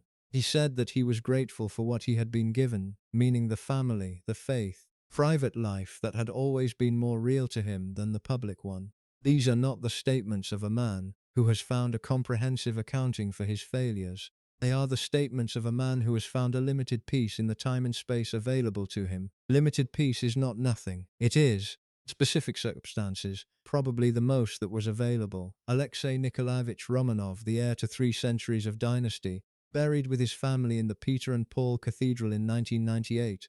Or more precisely, the remains confirmed to be his were interred there in 2008. His second burial site was found. He was 13 years old when he died and 14 when the DNA confirmation placed his remains in the earth cathedral where his ancestors lay. The question of what kind of Tsar he would have been is not answerable. People who speculate about it are projecting onto a child who never had the chance to become an adult, let alone a ruler. We know about him as a person, from the accounts of tutors, servants, family, guards at the Ipatiev House, who occasionally showed him kindness despite their instructions, suggests a child of genuine sensitivity and courage. He bore his illness without self-pity, as multiple witnesses noted. He had the warmth of his father and the intensity of his mother, in what might have been a more balanced combination than either parent achieved separately. He had a sailor named Derivenko who had been assigned to carry him when he could not walk, and who was one of the people who genuinely loved him in return for the boy's genuine affection. Derivenko left the family during the captivity period. The accounts of how he left differ. The result was that Alexei lost one of the people who had been closest to him during the years when being carried was a daily reality. 13 and lost his most devoted physical companion in the last months of his life. This is not the major tragedy of the story. It is a small one that sits within the large one, which is what small tragedies do. Nicholas Alexandrovich Romanov was born into a world that demanded something from him that he was not capable of delivering. He spent his life trying to meet that demand by becoming more rigid when flexibility was needed, more isolated when engagement was required, more certain about the divine order of things, when the divine order of things was demonstrably failing to produce good outcomes. He was not the worst ruler of his era. He was not a tyrant on the scale that the century that followed him would produce. He did not enjoy the exercise of state violence, and the occasions on which it occurred on his watch. Bloody Sunday, pogroms that his inaction permitted, the executions of revolutionary conspirators, were events that he recorded as painful even when his response to them was inadequate or absent. He was not indifferent to suffering. He was incapable of responding to it in ways that changed anything. Word weak in the title of this video is accurate, but it needs precision. Nicholas was weak in the specific sense of a man who could not hold a decision against pressure, could not sustain conflict even when conflict was necessary, could not choose between his duties when they collided, could not read the information his world was sending him, because reading it accurately would have required him to act on it. It is a form of weakness, but it is not the same as cowardice or cruelty or stupidity. It is something more like a catastrophic mismatch between a person's genuine character and the role that person has been assigned. Word vain requires less precision. Nicholas was vain in the precise sense of a man who believed sincerely and without examination God had appointed him to rule alone, and that this appointment was still in effect regardless of the evidence. He maintained this belief through 1905, and the October Manifesto he immediately tried to reverse. He maintained it through Bloody Sunday. He recorded as painful, but did not revise his governing philosophy around. He maintained it through the Duma experiments he tried to undermine. He maintained it through the military catastrophes of the Japanese War and the First World War. He maintained it until he was in a railcar at Peskov, and his generals were telling him it was over. He recorded the treason and cowardice of the people around him, rather than the failure of his own fixed idea. This is vanity. It is not the vanity of a man who is proud of his appearance or his talents. It is the vanity of a man who cannot revise a fundamental conviction about himself, even when revision is the only rational response to the evidence available. His family paid for it. They paid the price that is named in the title of this video, directly and completely and without having earned any part of it. Olga and Tatiana, who had spent 2 years nursing wounded soldiers, Maria, tried to teach music to a guard in the Ipatiev House, Anastasia, who had made dying men laugh, Alexei, who had endured 13 years of pain with a patience that adults who chose difficult things could not reliably match. These 5 people died in a basement in the Ural Mountains because of decisions made by a man who loved them more than he loved anything else in his life and who could not translate that love into governance adequate to protect them. This is not a metaphor. It is what happened. Connection is direct. And the fact that Nicholas did not want this outcome, did not foresee it, did not choose it, and would have given anything to prevent it, does not change the line that runs from his specific decisions to the specific room where his children. Nicholas's last diary entry was made on July 13. It reads in part, "Spent the morning as usual." He notes the weather, overcast, some rain. He mentions that he walked in the garden. He describes reading a chapter of history aloud in the evening. He does not record any presentiment, any awareness that time was running out. Either he did not know, or he knew and could not write it. He had long since made peace with however things would end. The family was told to dress at midnight. Dr. Botkin woke everyone. Yurovsky had instructed him to. Alexandra asked for chairs when she saw the small room they were being led into. 2 chairs were brought, one for her and one for Alexei. The 4 daughters stood in a cluster, the servants stood against the wall. Nicholas held his son. Yurovsky entered with 11 armed men. He read the sentence. Nicholas heard it, turned to Alexei and turned back to Yurovsky. He had time to say, "What?" Then the shooting started. Nicholas was hit multiple times and died quickly, which witnesses later confirmed. Alexandra was shot through the head. Of the daughters, the execution took longer because their bodies deflected the bullets. They had been given mother's jewelry to sew into the linings of their clothing when they left Tobolsk, and the diamonds and gems formed a kind of accidental armor. Anastasia survived long enough that one of the soldiers used a bayonet. Alexei, who had fallen from his chair wounded, shot twice more by Yurovsky at close range. Botkin died, the servants died. When it was over, Yurovsky and his men carried the bodies out to the waiting trucks. They drove through the night to a forest outside the city. Bodies were buried in a pit, treated with acid and burned, and the pit was concealed. Bolsheviks announced that Nicholas had been shot, but that the family had been moved to a place of safety. This lie held until 1919, when White Army investigators found evidence of what had happened at the Ipatiev House. Then the Reds had retaken Yekaterinburg, and the evidence was difficult to secure. Nikolai Sokolov arrived in Yekaterinburg in February 1919, 7 months after the execution and 5 months after the White Army had retaken the city. He had been appointed by Grand Duke Nicholas Nikolaevich to conduct a formal legal investigation into the fate of the imperial family. He brought to the task the rigor of a trained jurist, the persistence of a man who understood that this record might be the only one ever made, disadvantage of working on a crime scene that had been exposed to 7 months of winter, and a brief but chaotic Bolshevik attempt at concealment. What Sokolov found in the woods at Ganina Yama, the site the Bolsheviks had first used after the execution. Not the bodies. These had been moved, when the original burial site was deemed too accessible, to a more remote location called Porosenkov Log, a mile further along the road. But Ganina Yama still contained evidence, fragments of burned clothing, a corset bone, parts of a set of dentures, a finger, splashes of acid. He photographed everything and catalogued it with the precision of a man making a document,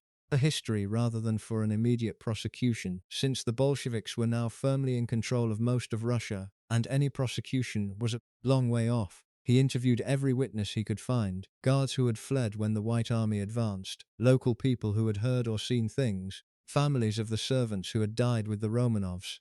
He assembled a picture of the execution that was, for the forensic resources of 1919, impressively detailed. He identified the likely sequence of events. He established the date and approximate time of death, produced a report that ran to thousands of pages and was published in Paris in 1924, 2 years after Sokolov's own death from exhaustion and illness in France. The bodies themselves were not found in his lifetime.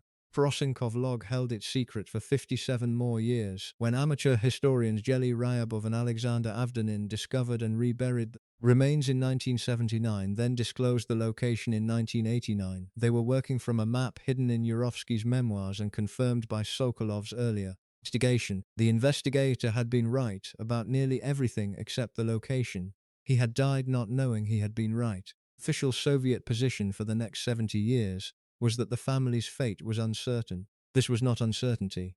Managed denial of what the state had done. The aftermath of the execution is its own long story, and it involves bones, DNA tests, churches that disagreed with each other, a succession of women who claimed to be Anastasia, particular quality of denial that attaches to historical events that are too definitive for some people to accept. In 1979, a local historian named Alexander Avdonin, acting on information gathered from accounts that had circulated in Soviet samizdat underground literature, found the burial site outside Yekaterinburg. He chose not to report it under the Soviet government and kept his discovery private for over a decade. The Soviet Union collapsed in 1991. The Russian government officially opened the investigation. The remains were exhumed. Forensic analysis confirmed that 9 of the 11 bodies were present. 2 were missing, Alexei and one of his sisters, almost certainly Maria or Anastasia. The identification was completed through DNA analysis that included blood samples from living relatives,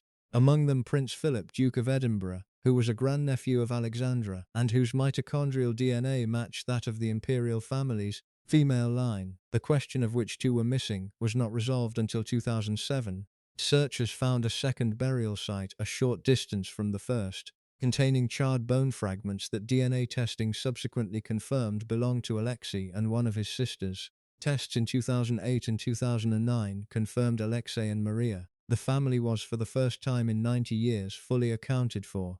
Russian Orthodox Church had already moved on the question of canonization before the bones were fully identified. In 1981, Russian Orthodox Church outside Russia canonized Nicholas, Alexandra, all 5 children, and the 4 servants who died with them, holy martyrs. The Moscow Patriarchate, the official church within Russia, acted in 2000, with distinctions that reveal how complicated the theological and political question remained. Moscow canonized only Nicholas, Alexandra, children, not the servants, and categorized them not as martyrs but as passion-bearers.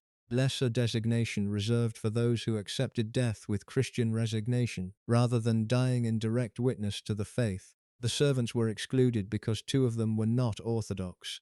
Trupp was Catholic, Schneider was Lutheran. Fractures in the canonization process say something accurate about the Romanovs' legacy more broadly. Even in sanctification, the story could not be made simply whole. Too many things had happened, too many people had been hurt. Man who was now a saint was also the man who had ordered troops to shoot marching workers, who failed to reform when reform might have saved lives by the million, who had kept Rasputin in his household until the damage was irreversible. These things are all simultaneously true, and they resist resolution into a single clean verdict. The question historians return to, and they have covered the facts, is the counter-historical one. Could a different Tsar have changed the outcome? Argument for yes is built on specific missed opportunities. In 1905, genuine constitutional reform, implemented in good faith, have created the conditions for a more stable political system. Stolypin's land reforms, given a full decade rather than 5 years, might have created enough of a middle class and peasant property-owning class to change the economic and political balance. Decision to take personal command of the army in 1915, with everything that followed from it, was a choice that could have been made differently. Argument for no is built on the structural conditions. Russia's industrialization was producing a working class with grievances that went beyond parliamentary concessions could address without accompanying economic transformation. The autocracy as a system, incompatible with the political demands of a modernizing society regardless of who sat at its head. Even a considerably more capable Tsar might have managed the tension differently without resolving it. War, which came from outside Russia's internal politics, was the kind of stress test that might have broken any government caught between military failures and its civilian population's needs. Both arguments have merit. The truth sits between them, which is unsatisfying but honest. Is not argued about is what Nicholas himself thought of his record. In captivity at Tobolsk, he read extensively about Russian history. He told Pierre Gilliard, the French tutor who had followed the family into exile and whose memoirs are among the most valuable first-hand accounts of final years that he recognized in retrospect that he had no mistakes. He did not specify them at length. This would have been out of character for a man who processed inward. Gilliard later recalled that he had for the first time heard the Tsar regret his abdication, for his own sake, but because he felt the country had not been better served by what came after. This is plausible, also too late and too limited a self-assessment to constitute a reckoning. But it is what there is. Let us return now to the question of what the children were doing in those final months, because the portrait of this family is not complete without looking at how lived when living had become something they had to work at deliberately. At the Ipatiev House, family maintained their routine as far as they could: morning prayers, reading, lessons for Alexei. The older girls did needlework, which they had done throughout their captivity, and which produced, over the months, collection of embroidery and handiwork that they gave to the guards and staff, who were occasionally kind to them. The practice is striking.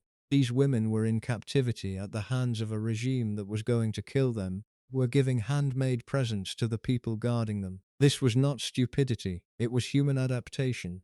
Family was trying to maintain the behaviors that kept them recognizably themselves under conditions designed to erase selfhood. They prayed, read to each other.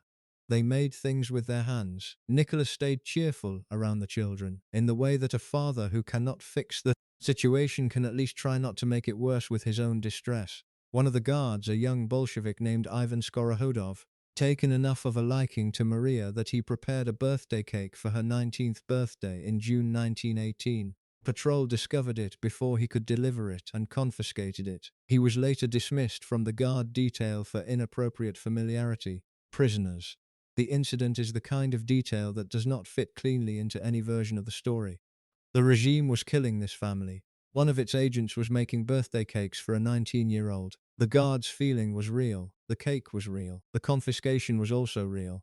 It was followed 40 days later by the execution. Individual human feeling and systemic violence were not incompatible in 1918 Yekaterinburg.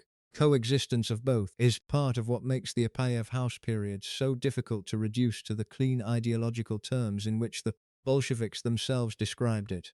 Olga was withdrawn during much of the Ipatiev House period. The accounts suggest she was the one who had the hardest time finding the resources to manage her anxiety. Tatiana was practical and organized, as she had always been, took care of family logistics even in the constraints of captivity. Maria, with her gift for connecting with people, one who talked to the guards most naturally and with the least hidden agenda. Anastasia, at 17, trying to hold on to being 17 in a place and time that was not suited to it at all. Alexei was in physical pain for much of this period.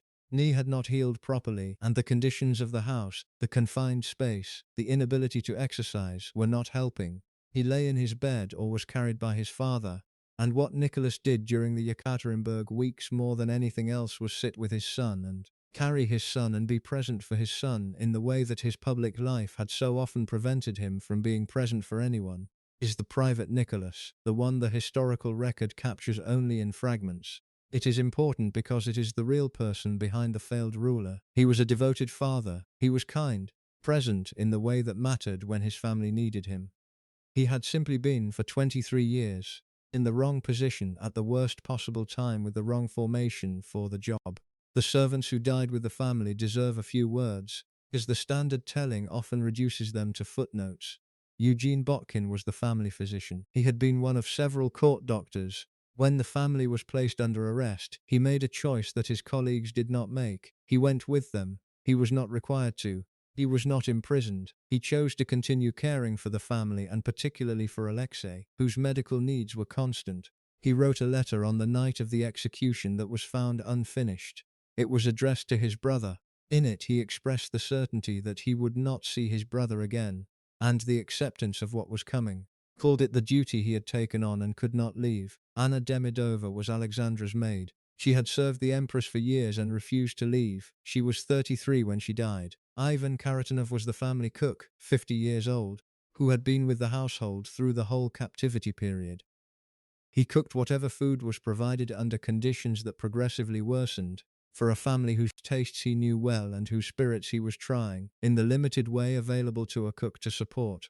Alexei Trupp was the valet, a Latvian Catholic who had served the family for years. He was 62. He was, as mentioned, excluded from the later Moscow Patriarchate canonization because he was not Orthodox. His loyalty to the family was not less because of his faith. 4 people chose, in the specific circumstances of the Romanov captivity, to stay when they could have left. Whatever we think about Nicholas and his failures of governance, the people who chose to die with him made that choice voluntarily and with full awareness of the risk. This deserves to be part of the record. The body count was higher than the 11 at the Ipatiev House. On July 18, 1918, Day after the Yekaterinburg execution, a group of Bolsheviks took a party of Romanov relatives to an old mine shaft near the village of Alexei, about 140 kilometers to the northeast, and dropped them in alive. Among them was Grand Duchess Elizabeth Feodorovna, Alexandra's older sister, widow of Grand Duke Sergei, who had been assassinated in Moscow in 1905,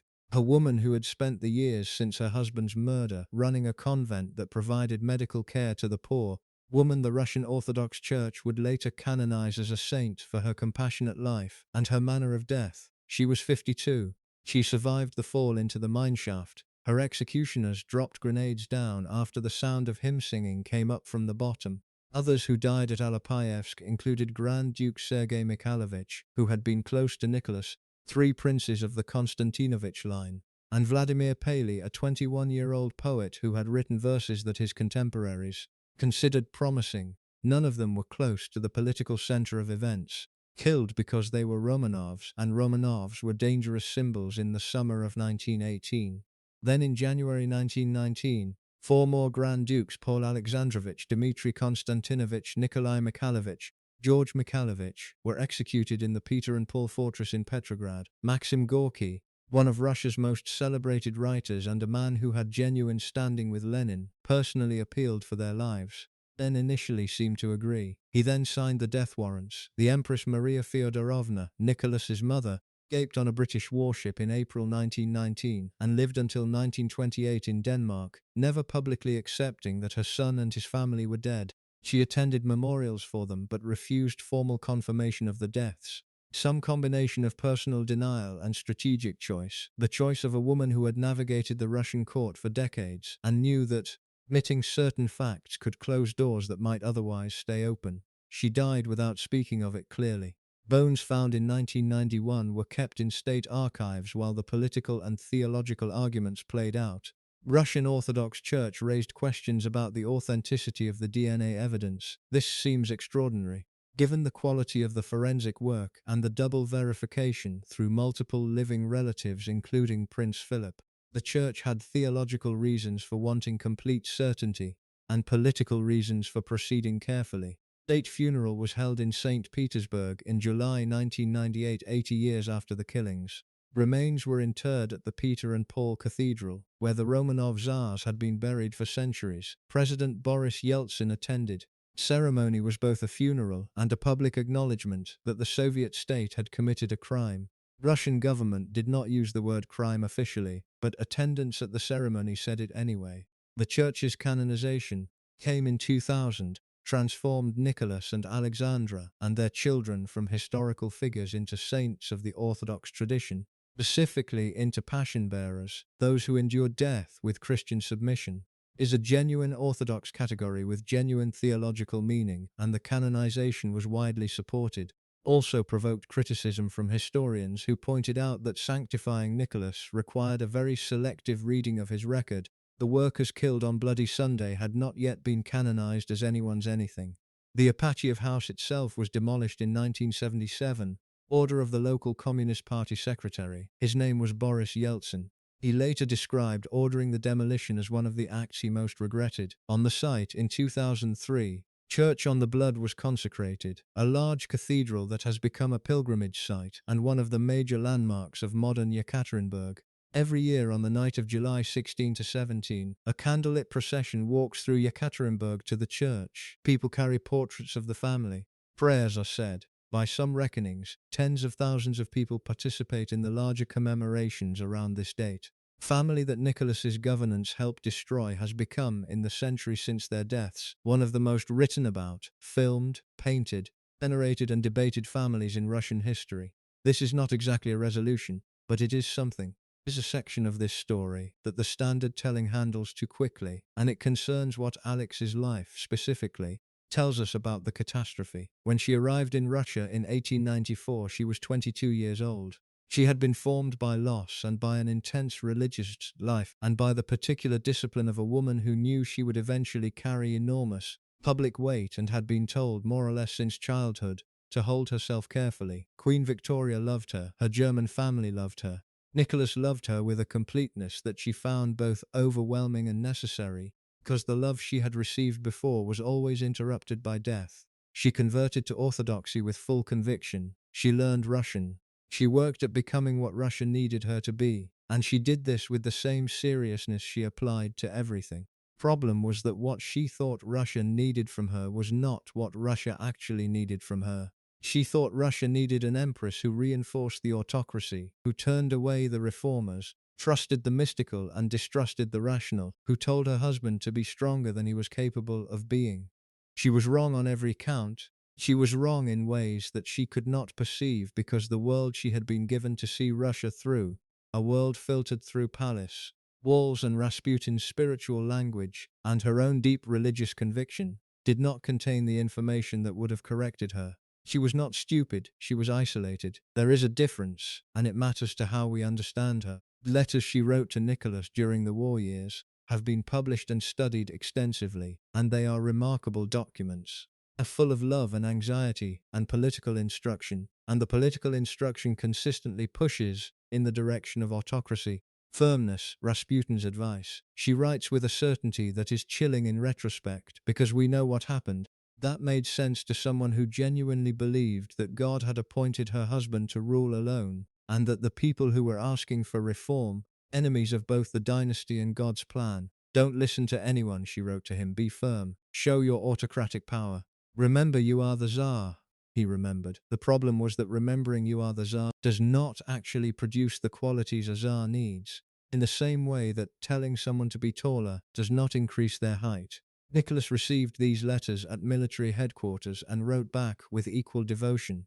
Wartime correspondence is one of the stranger love stories in European royal history, partly because of its genuine tenderness and partly because of the catastrophe that was running alongside it. He wrote her about the children's progress and the weather at the front. She wrote him about Rasputin's latest divine insight and which minister needed to be dismissed. They addressed each other in endearments that make the political portions of the letters even stranger by contrast. He trusted her.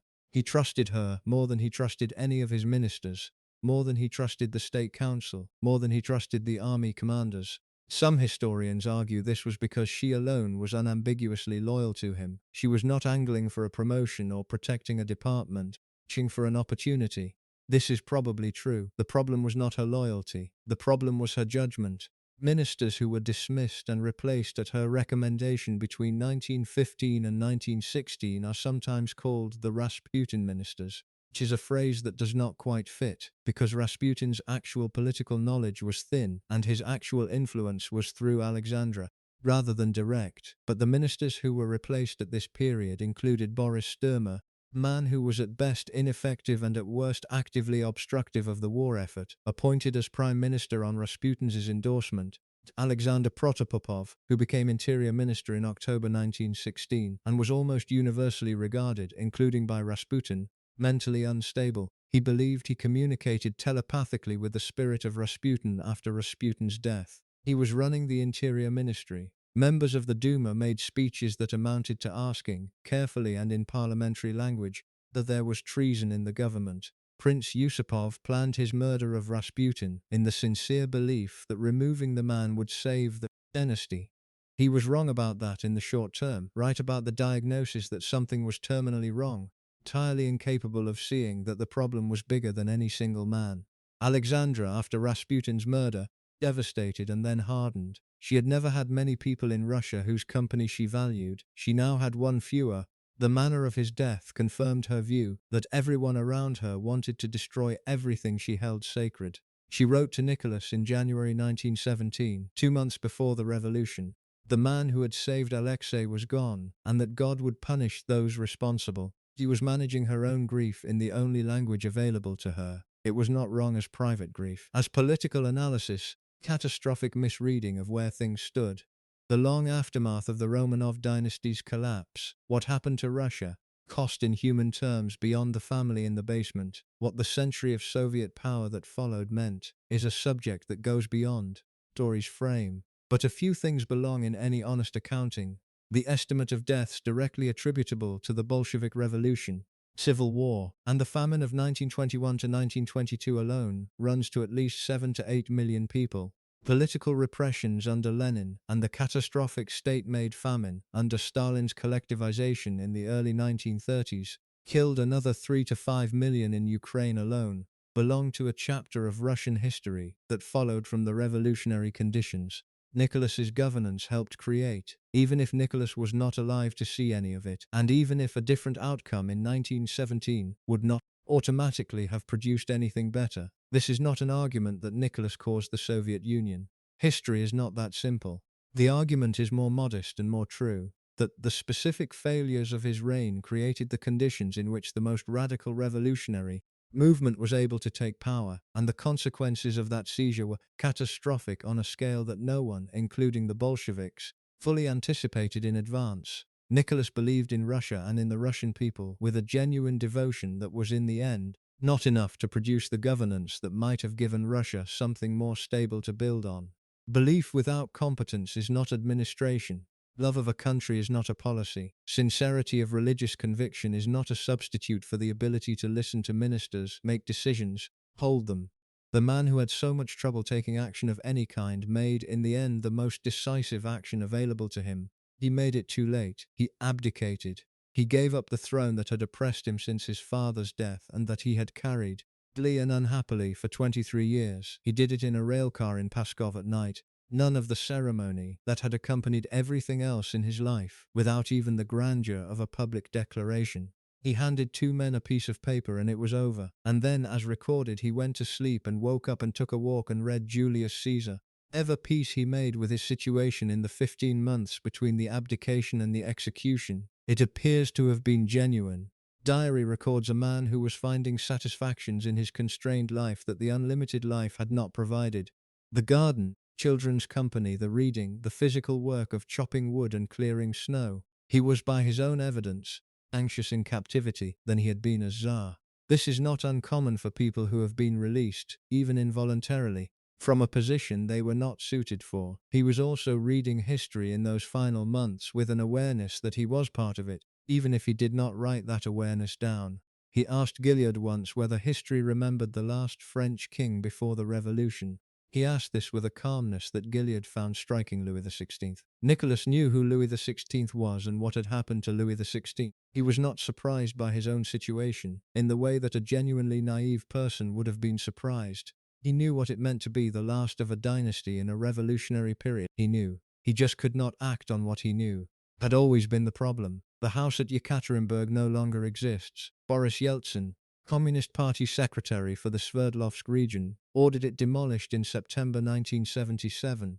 He later described the order as one he received from Moscow, one he obeyed, and one he regretted. He was the president of Russia, making speeches about reconciliation with the past. House was already gone and had been gone for 16 years. He attended the state funeral in 1998 anyway, which was, given his own role in the physical erasure, a particular kind of personal accounting. The site sat empty for years after the demolition. Small wooden cross was put up, then removed. The Orthodox community kept vigil near the site regardless. When Russia changed enough for the public memory of the Romanovs to become officially permissible again, church was built. The church on the blood in honor of all saints resplendent in the Russian land. It is large and gold-domed and conspicuous. It stands on the precise location where the basement was.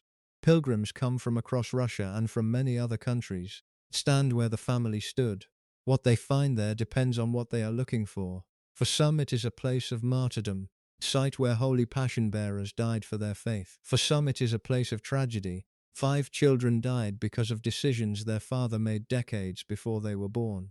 For some it is a place of historical reckoning, symbol of the distance Russia has traveled from what the Soviet century made it, and the distance it has yet to travel. Probably all of these things, in different proportions for different people. Discomfort of holding them simultaneously is part of what makes the Romanov story stay interesting. After all the books and films and theories, counter-theories, let us bring it back to Nicholas himself, to the specific man at the center of all of this. Try to say something honest about him. He was not the monster his enemies described. He was not the saint his defenders have made him. He was a man who was given enormous power and did not want it and could not use it properly, and spent 23 years using it badly in ways that cost millions of people their lives and finally cost his own family theirs. He was also a man who loved his wife without reservation, raised his children with genuine warmth, faced his captivity with more grace than his governance had suggested he was capable of, walked into a basement in the middle of the night with his 13-year-old son and died holding him. These things coexist. They are not easy to hold together. The suffering he caused and the suffering he endured are not equivalent, but they are both real. Any accounting that ignores either one is incomplete. The Grand Duchess Olga, his sister, defended his memory until she died in a small apartment in Canada in 1960, said something in her later years that people who have written about Nicholas keep returning to. She said that the country would have been better served by someone stronger, and that she knew it, that she also loved her brother, and knew that the failure was not of will but of formation. He had not been made for the job. No one had made him for it, and Russia paid. The family that died in the Ipatiev House basement on July 17, 1918, not symbolic in the manner that historical symbols usually work, by being clean and simple. They were complicated, specific people who made specific choices and failed in specific ways, and also loved each other with a consistency that the historical record preserves clearly. Nicholas carried his son. Alexandra asked for chairs. The girls stood close together.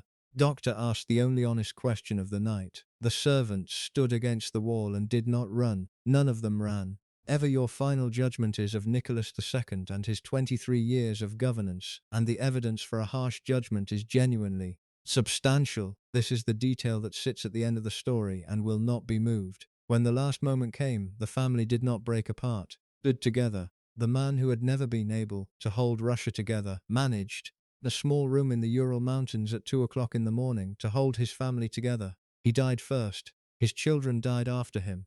Last Tsar of Russia had one gift that his position never required and his throne never tested: capacity to love the people around him without condition and to stay with them to the end. It was not enough for Russia. It was not nothing. Bones were found in 1991. They were identified by 1993. They were interred in 1998. The state funeral of July 17, 1998, held in the Cathedral of Saints Peter and Paul in St. Petersburg, 80 years to the day after the execution. Kind of ceremony that succeeds in saying several things simultaneously and resolves none of them. Boris Yeltsin came. He had been the man who ordered the demolition of the Ipatiev House in 1977, under Soviet instruction. He was now the president of a Russia that was formally acknowledging what had happened in that house. He sat in the front row. He wept. Public statement at the ceremony said that Russia was burying one of the darkest pages of its history, and that reconciliation with the past was only path forward. This was not precisely the same as acknowledging what he personally had done in 1977. He made no attempt to distance himself from it either. The Russian Orthodox Church did not send its patriarch. The Church had reservations, at that point, about whether the identification of the bones was scientifically complete enough to justify formal church recognition. Patriarch Alexei II sent a letter rather than a presence. It was a politeness that read as exactly the kind of careful distancing it was. Church would formally recognize the remains only later, after additional DNA tests in subsequent years removed the remaining doubts. Foreign royals attended, including members of the Romanov family, who had survived the revolution in exile, and their descendants, stood in the cathedral where Peter the Great is buried, where Alexander the Great and the other emperors are interred. They watched a Russia that had been trying to decide what to do with its own history for decades lay the last of the Romanovs in the ground. 5 coffins of the children were carried in together. Nicholas and Alexandra's coffins were separate. The choir sang. Smell of incense was in the nave. Whether any of the people in that cathedral had settled accounts with their country's history is a question. People carry differently. What the ceremony accomplished, and what ceremonies of this kind always accomplish at minimum, the acknowledgement that these were specific people with names and histories, and that their deaths had happened and deserved to be named as deaths. After 80 years of the Soviet lie and 30 years of official avoidance, this was not nothing. The church was consecrated in 2003. Canonization was completed in 2000.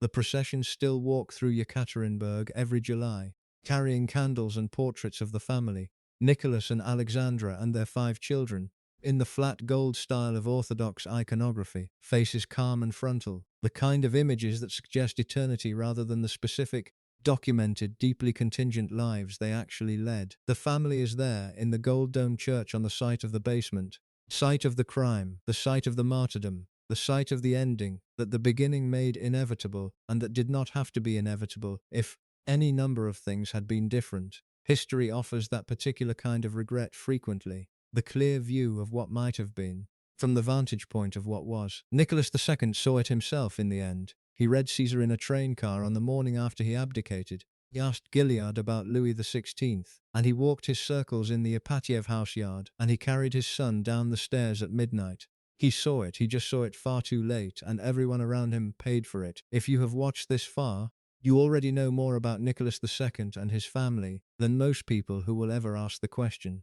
You know is that this is a story about a specific man in a specific time who was given a position he could not fill, and an empire he could not govern, and that the consequences of that mismatch were measured not in abstract historical units but in the lives of people whose names we know. Tatiana, Maria, Anastasia, Alexei, the doctor who chose to stay, the servants who did not leave. Story of the last Romanovs is not a fairy tale with a prince and a villain and a moral lesson at the end. Kind of story that does not come with lessons, only with facts. The facts, laid out from birth to basement, from Gatchina to Yekaterinburg, clear enough. They do not need inflation or drama or the implication that something cosmic was at work. Nicholas was weak. Title of this video states directly.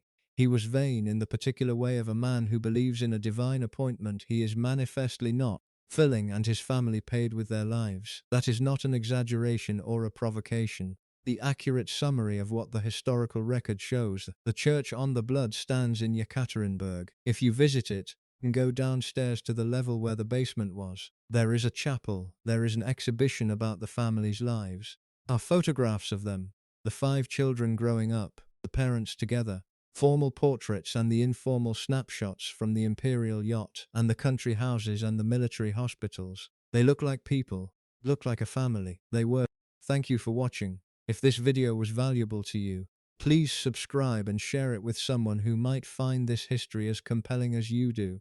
Every subscriber helps produce more videos at this level of depth, and your engagement directly shapes what comes next. If you have thoughts about this story, or questions that weren't answered here, leave them in the comments below. These conversations continue there in ways that are genuinely worth having. We will see you in the next one.